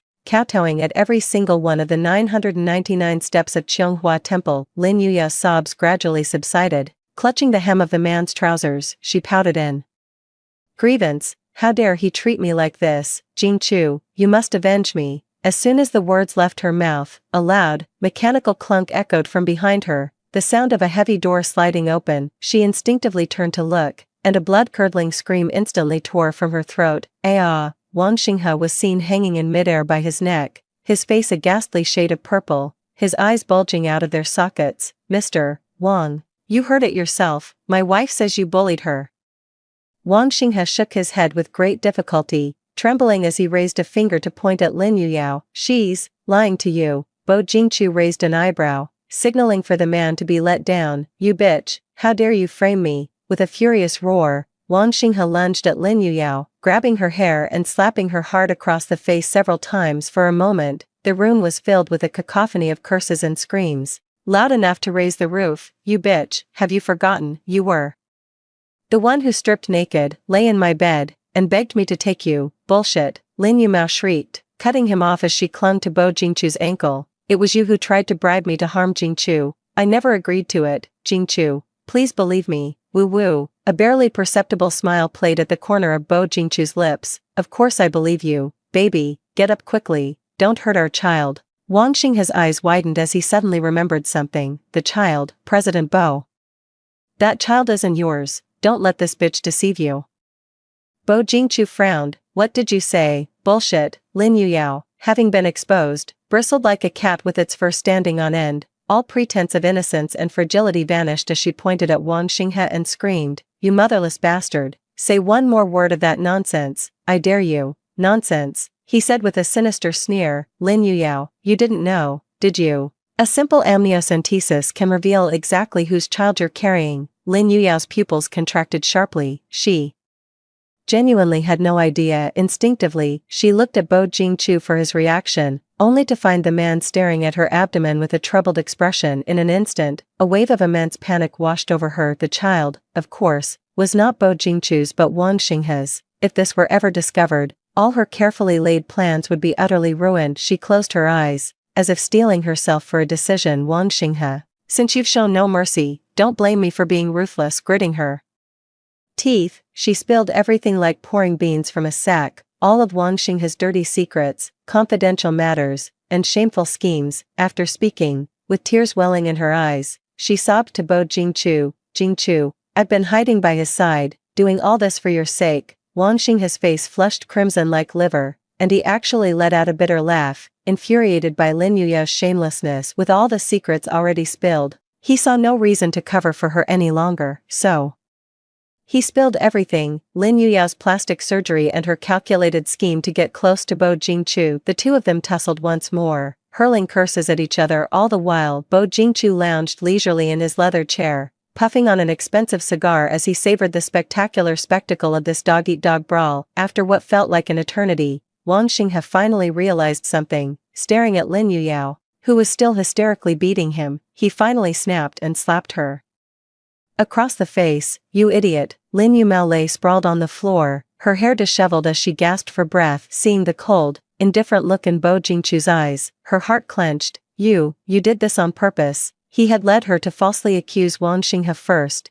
then watched them tear into each other in a furious blame game. "Jingchu, please believe me, I'm carrying your child." The man's lashes, dark as a crow's feather, lifted slightly. "Take her for an amniocentesis." His tone was light, as if he were discussing something of no consequence. A line of people in white coats filed in, gagged Lin Yuyao, and began dragging her out. MMPH, MMPH, MMPH, MMPH, Bo Jingchu, you despicable, shameless scoundrel. As Wang Xinghe cursed, a team of customs officers burst in, holding an arrest warrant and speaking in fluent, received pronunciation English. "Wang Xinghe, you are under arrest for unlawful imprisonment and intentional assault. You need to come with us." 19. The snow fell in a furious rush. Bo Jingchu stood on the veranda, the amniocentesis report clutched in his hand. The bold characters declaring no genetic relation pierced his eyes like shards of ice. Immediately after, his assistant brought in the remaining evidence found in the castle's mailbox. The man stared at the report on the madness-inducing spice for a long time,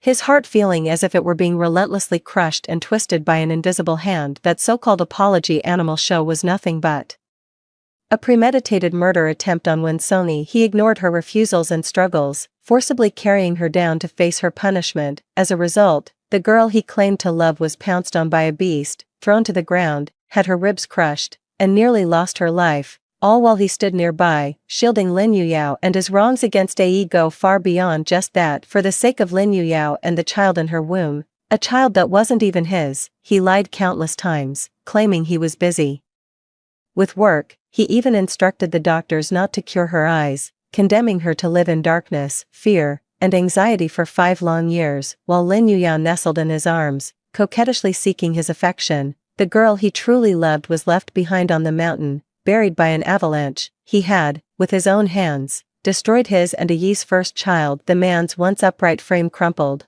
a deathly pallor washing over his face. He scrolled down, only to find something that shattered him completely. It was a miscarriage report. The report indicates the fetus was over 2 months old. Fetal asphyxia was caused by the patient's severe internal injuries, and the subsequent miscarriage resulted from major external trauma. No, how could this happen? Bo Jingchu's strength gave out, and he slumped to his knees on the floor. So, when she was kidnapped by Wang Xinghe, she was already pregnant with his child, and he was the one who caused the death of his own second child, all because he was trying to protect the baby in Lin Yuyao's womb. Wang Xinghe's child, with a sickening sput, a torrent of blood erupted from his mouth, staining the pristine white snow crimson. Lu Qing was startled. Bo Jingchu, he rushed forward, catching the teetering man. Bo Jingchu, what's wrong? Yet the blood showed no sign of stopping. Instead, it gushed from the man's mouth with increasing force. Blood stained his handsome features, and he let out a few dazed, bitter laughs. Bo Jingchu, Bo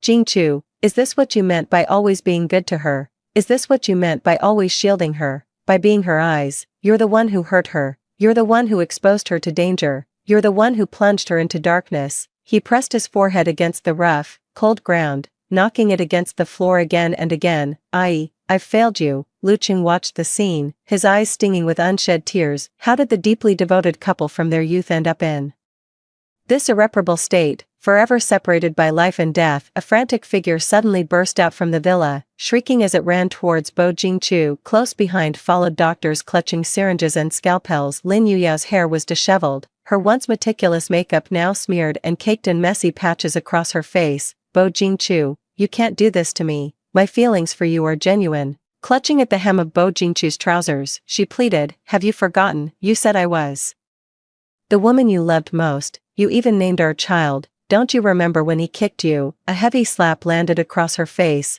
cutting off her incessant chatter. Drag her out and throw her into the blizzard. Bo Jingchu roared, you should know exactly how it feels, the suffering and pain that Ai endured. Lin Yuyao lay prostrate on the ground, wiping the blood from the corner of her mouth, then suddenly burst into a mad, hysterical laugh. Bo Jingchu, you're blaming me for what happened back then. I wasn't the one who harmed her, it was you.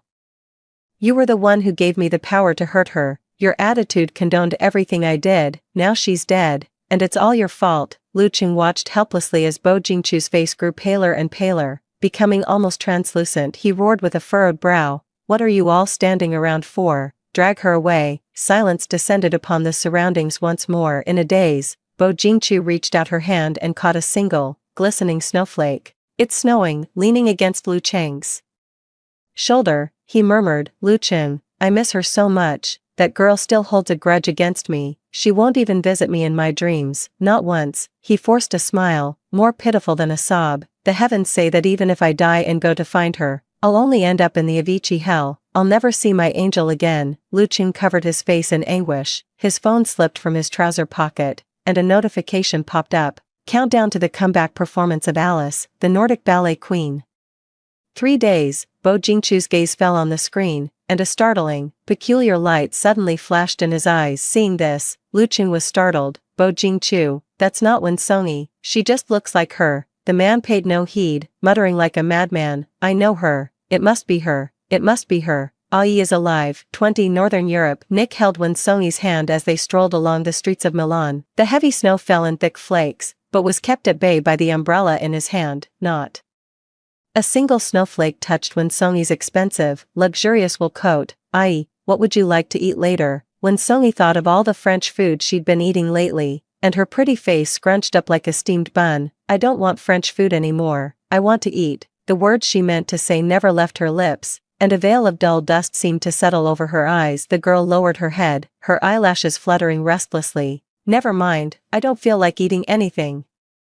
She thought of her grandmother's shepherd's purse dumplings and osmanthus cakes. She had been craving that taste, but it was out of reach now. Nick gently touched her ear. "Ah, what a shame. I had shepherd's purse and osmanthus flowers flown in special for this." "Really? How did you know I was craving this?" When Songyi threw herself into his arms, her eyes crinkling into crescent moons as she smiled. "Yes, I specifically learned the Huzhou style. It took me ages to practice before I dared to show off in front of you, Miss Wen." He smiled adoringly and, mimicking mainland etiquette, gave a slight bow to the girl. "I hope you'll do me the honor." The girl was so amused by his gesture that she covered her mouth with a laugh, quickly helping him straighten up. But of course, the striking couple turned heads wherever they went against the snowy backdrop. The scene was as beautiful as a painting, yet, to some onlookers, the sight was painfully grating. "Ai." Bo Jingchu rushed out, intent on pulling Wen Songyi back into his arms. "How can you be so intimate with another man? You're my wife." But before he could even touch the hem of her garment, the bodyguards accompanying Nick and Wen Songyi intercepted him, holding him back a meter away. "Let me go, let me go." His struggles were futile, and his entire air of dignified nobility shattered on the spot. Wen Songyi and Nick stood at a distance,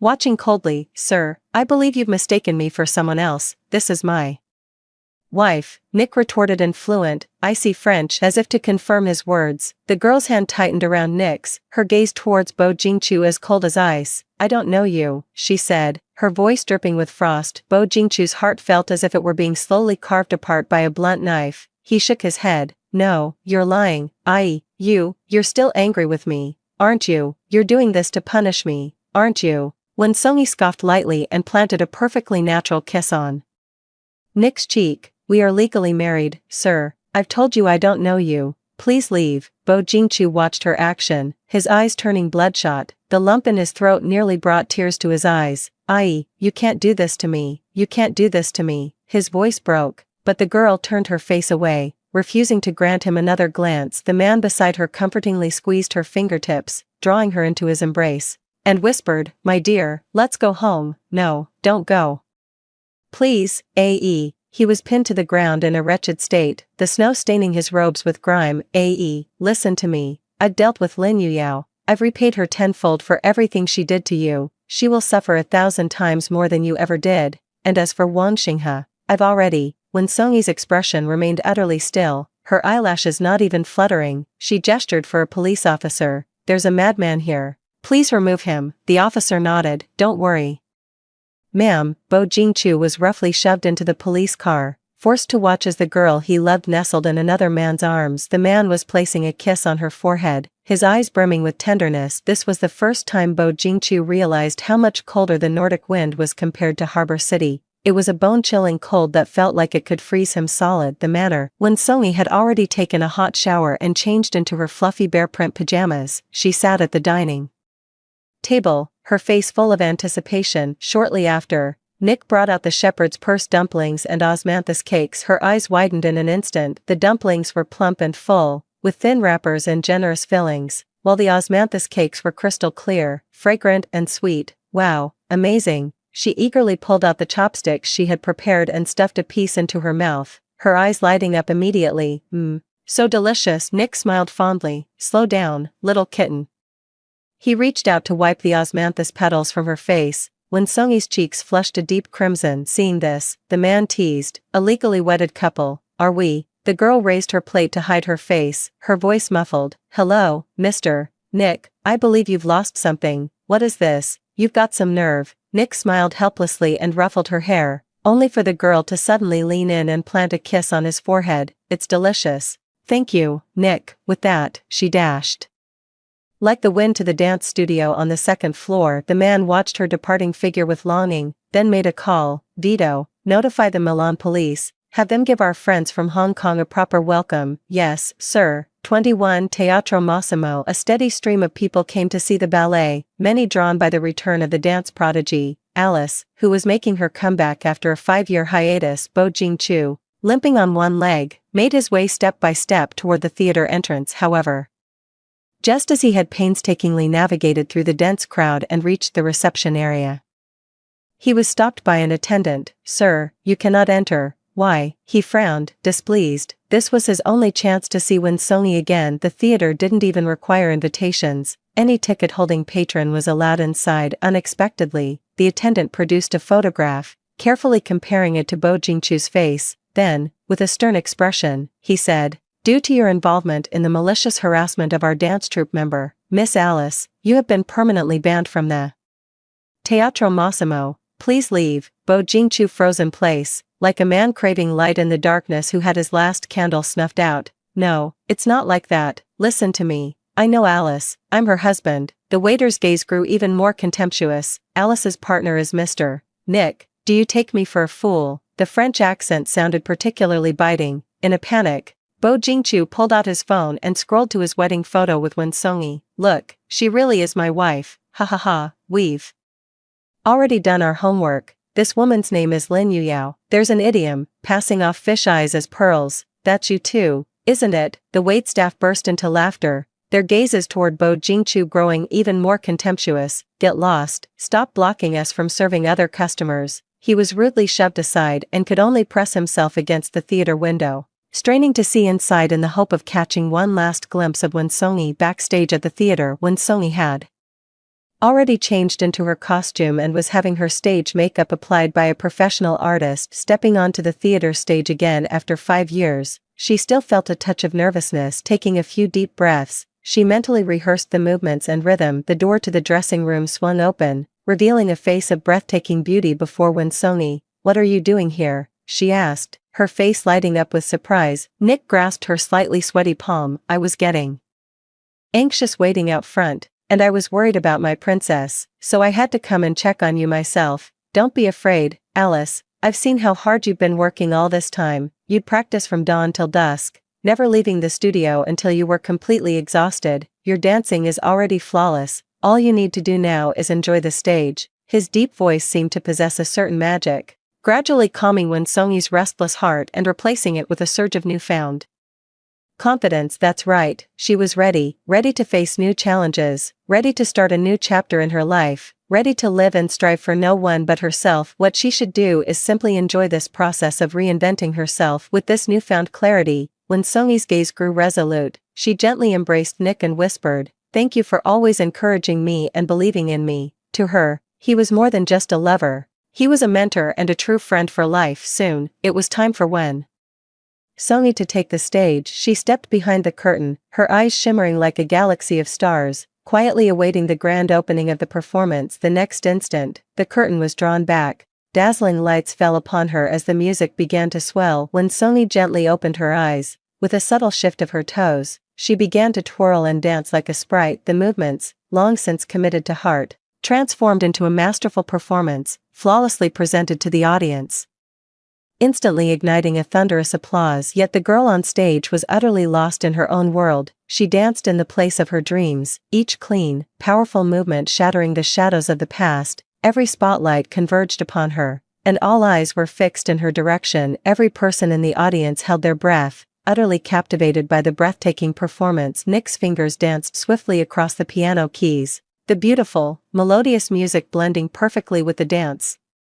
Outside the theater, Bo Jingchu stood transfixed, watching the scene. He let the wind and snow fall upon him, half his body numb with cold, yet he did not move an inch. The girl on stage was so radiant, beautiful, vibrant, and confident, just like the first time he laid eyes on her. It had been so long since he had seen Sony like this. How had she spent these 5 years of blindness, anxiety, fear, and restraint? Within the confines of that tiny castle, she was repeatedly called by life and dreams, only to be beaten down by a merciless reality. He stripped her of the right to first see the light and then chase her dreams, trapping her in a cage like a canary. Is this kind of affection truly love? Bo Jingchu clung desperately to the window, not daring to look away for a second, terrified of missing any moment of her movements or expression. He finally realized just how terribly wrong he had been, and at last understood why Sony would never acknowledge him again. 22. The theater let out, and the audience streamed out one after another,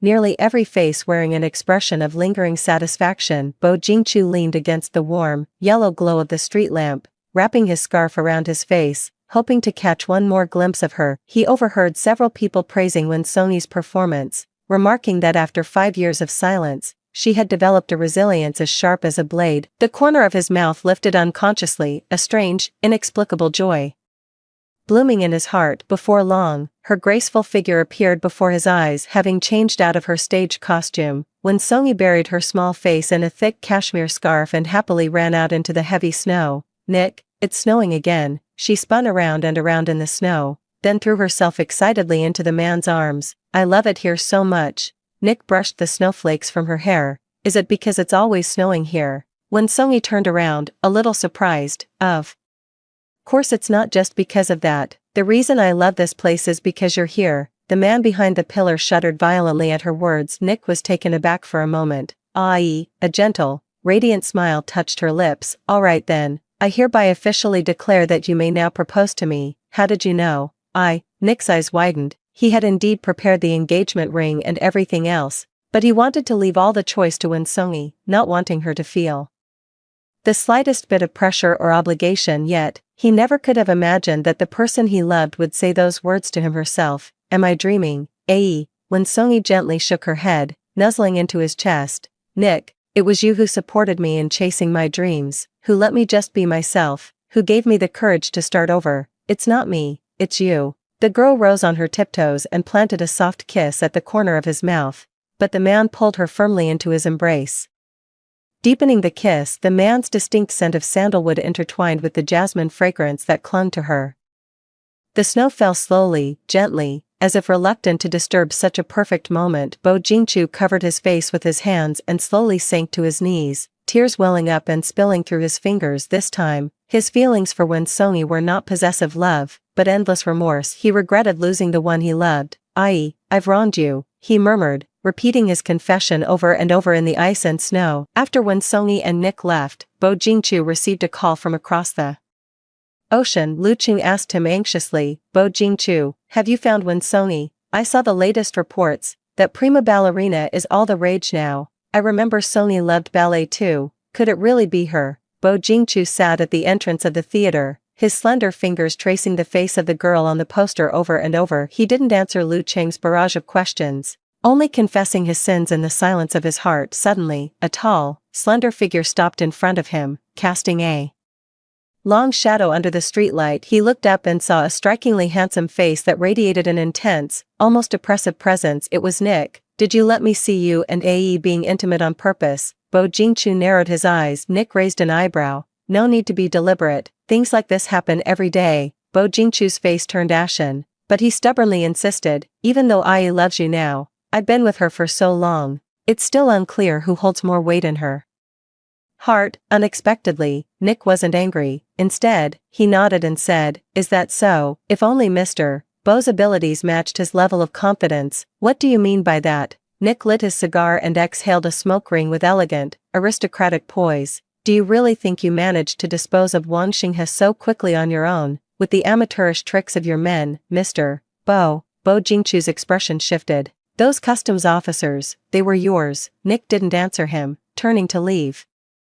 "I can't entrust Wanxinghe, or that woman, to you, Mr. Bo. The punishment they deserve goes far beyond what you had planned, and as for you, Mr. Bo, I have a special gift in store as well." Bo Jingchu was taken aback for a moment. What? A bad feeling settled in the pit of his stomach. 23 The next second, Bo Jingchu's phone was bombarded with text messages. Message after message read, "The Bo Group's capital chain has snapped. With its market value evaporating by 90%, the man took long strides and casually tossed back a remark, "Mr. Bo, I hope you won't disturb me and my wife again, otherwise, I can't guarantee the remaining 10% won't vanish instantly." Bo Jingchu froze on the spot, his eyes and eyebrows frosted over with icy crystals. He saw a graceful figure step out of the car and take Nick's hand. A sudden premonition struck Bo Jingchu. This might be the last time he would ever see her. From that day on, the bright, vivacious girl vanished from his world. Across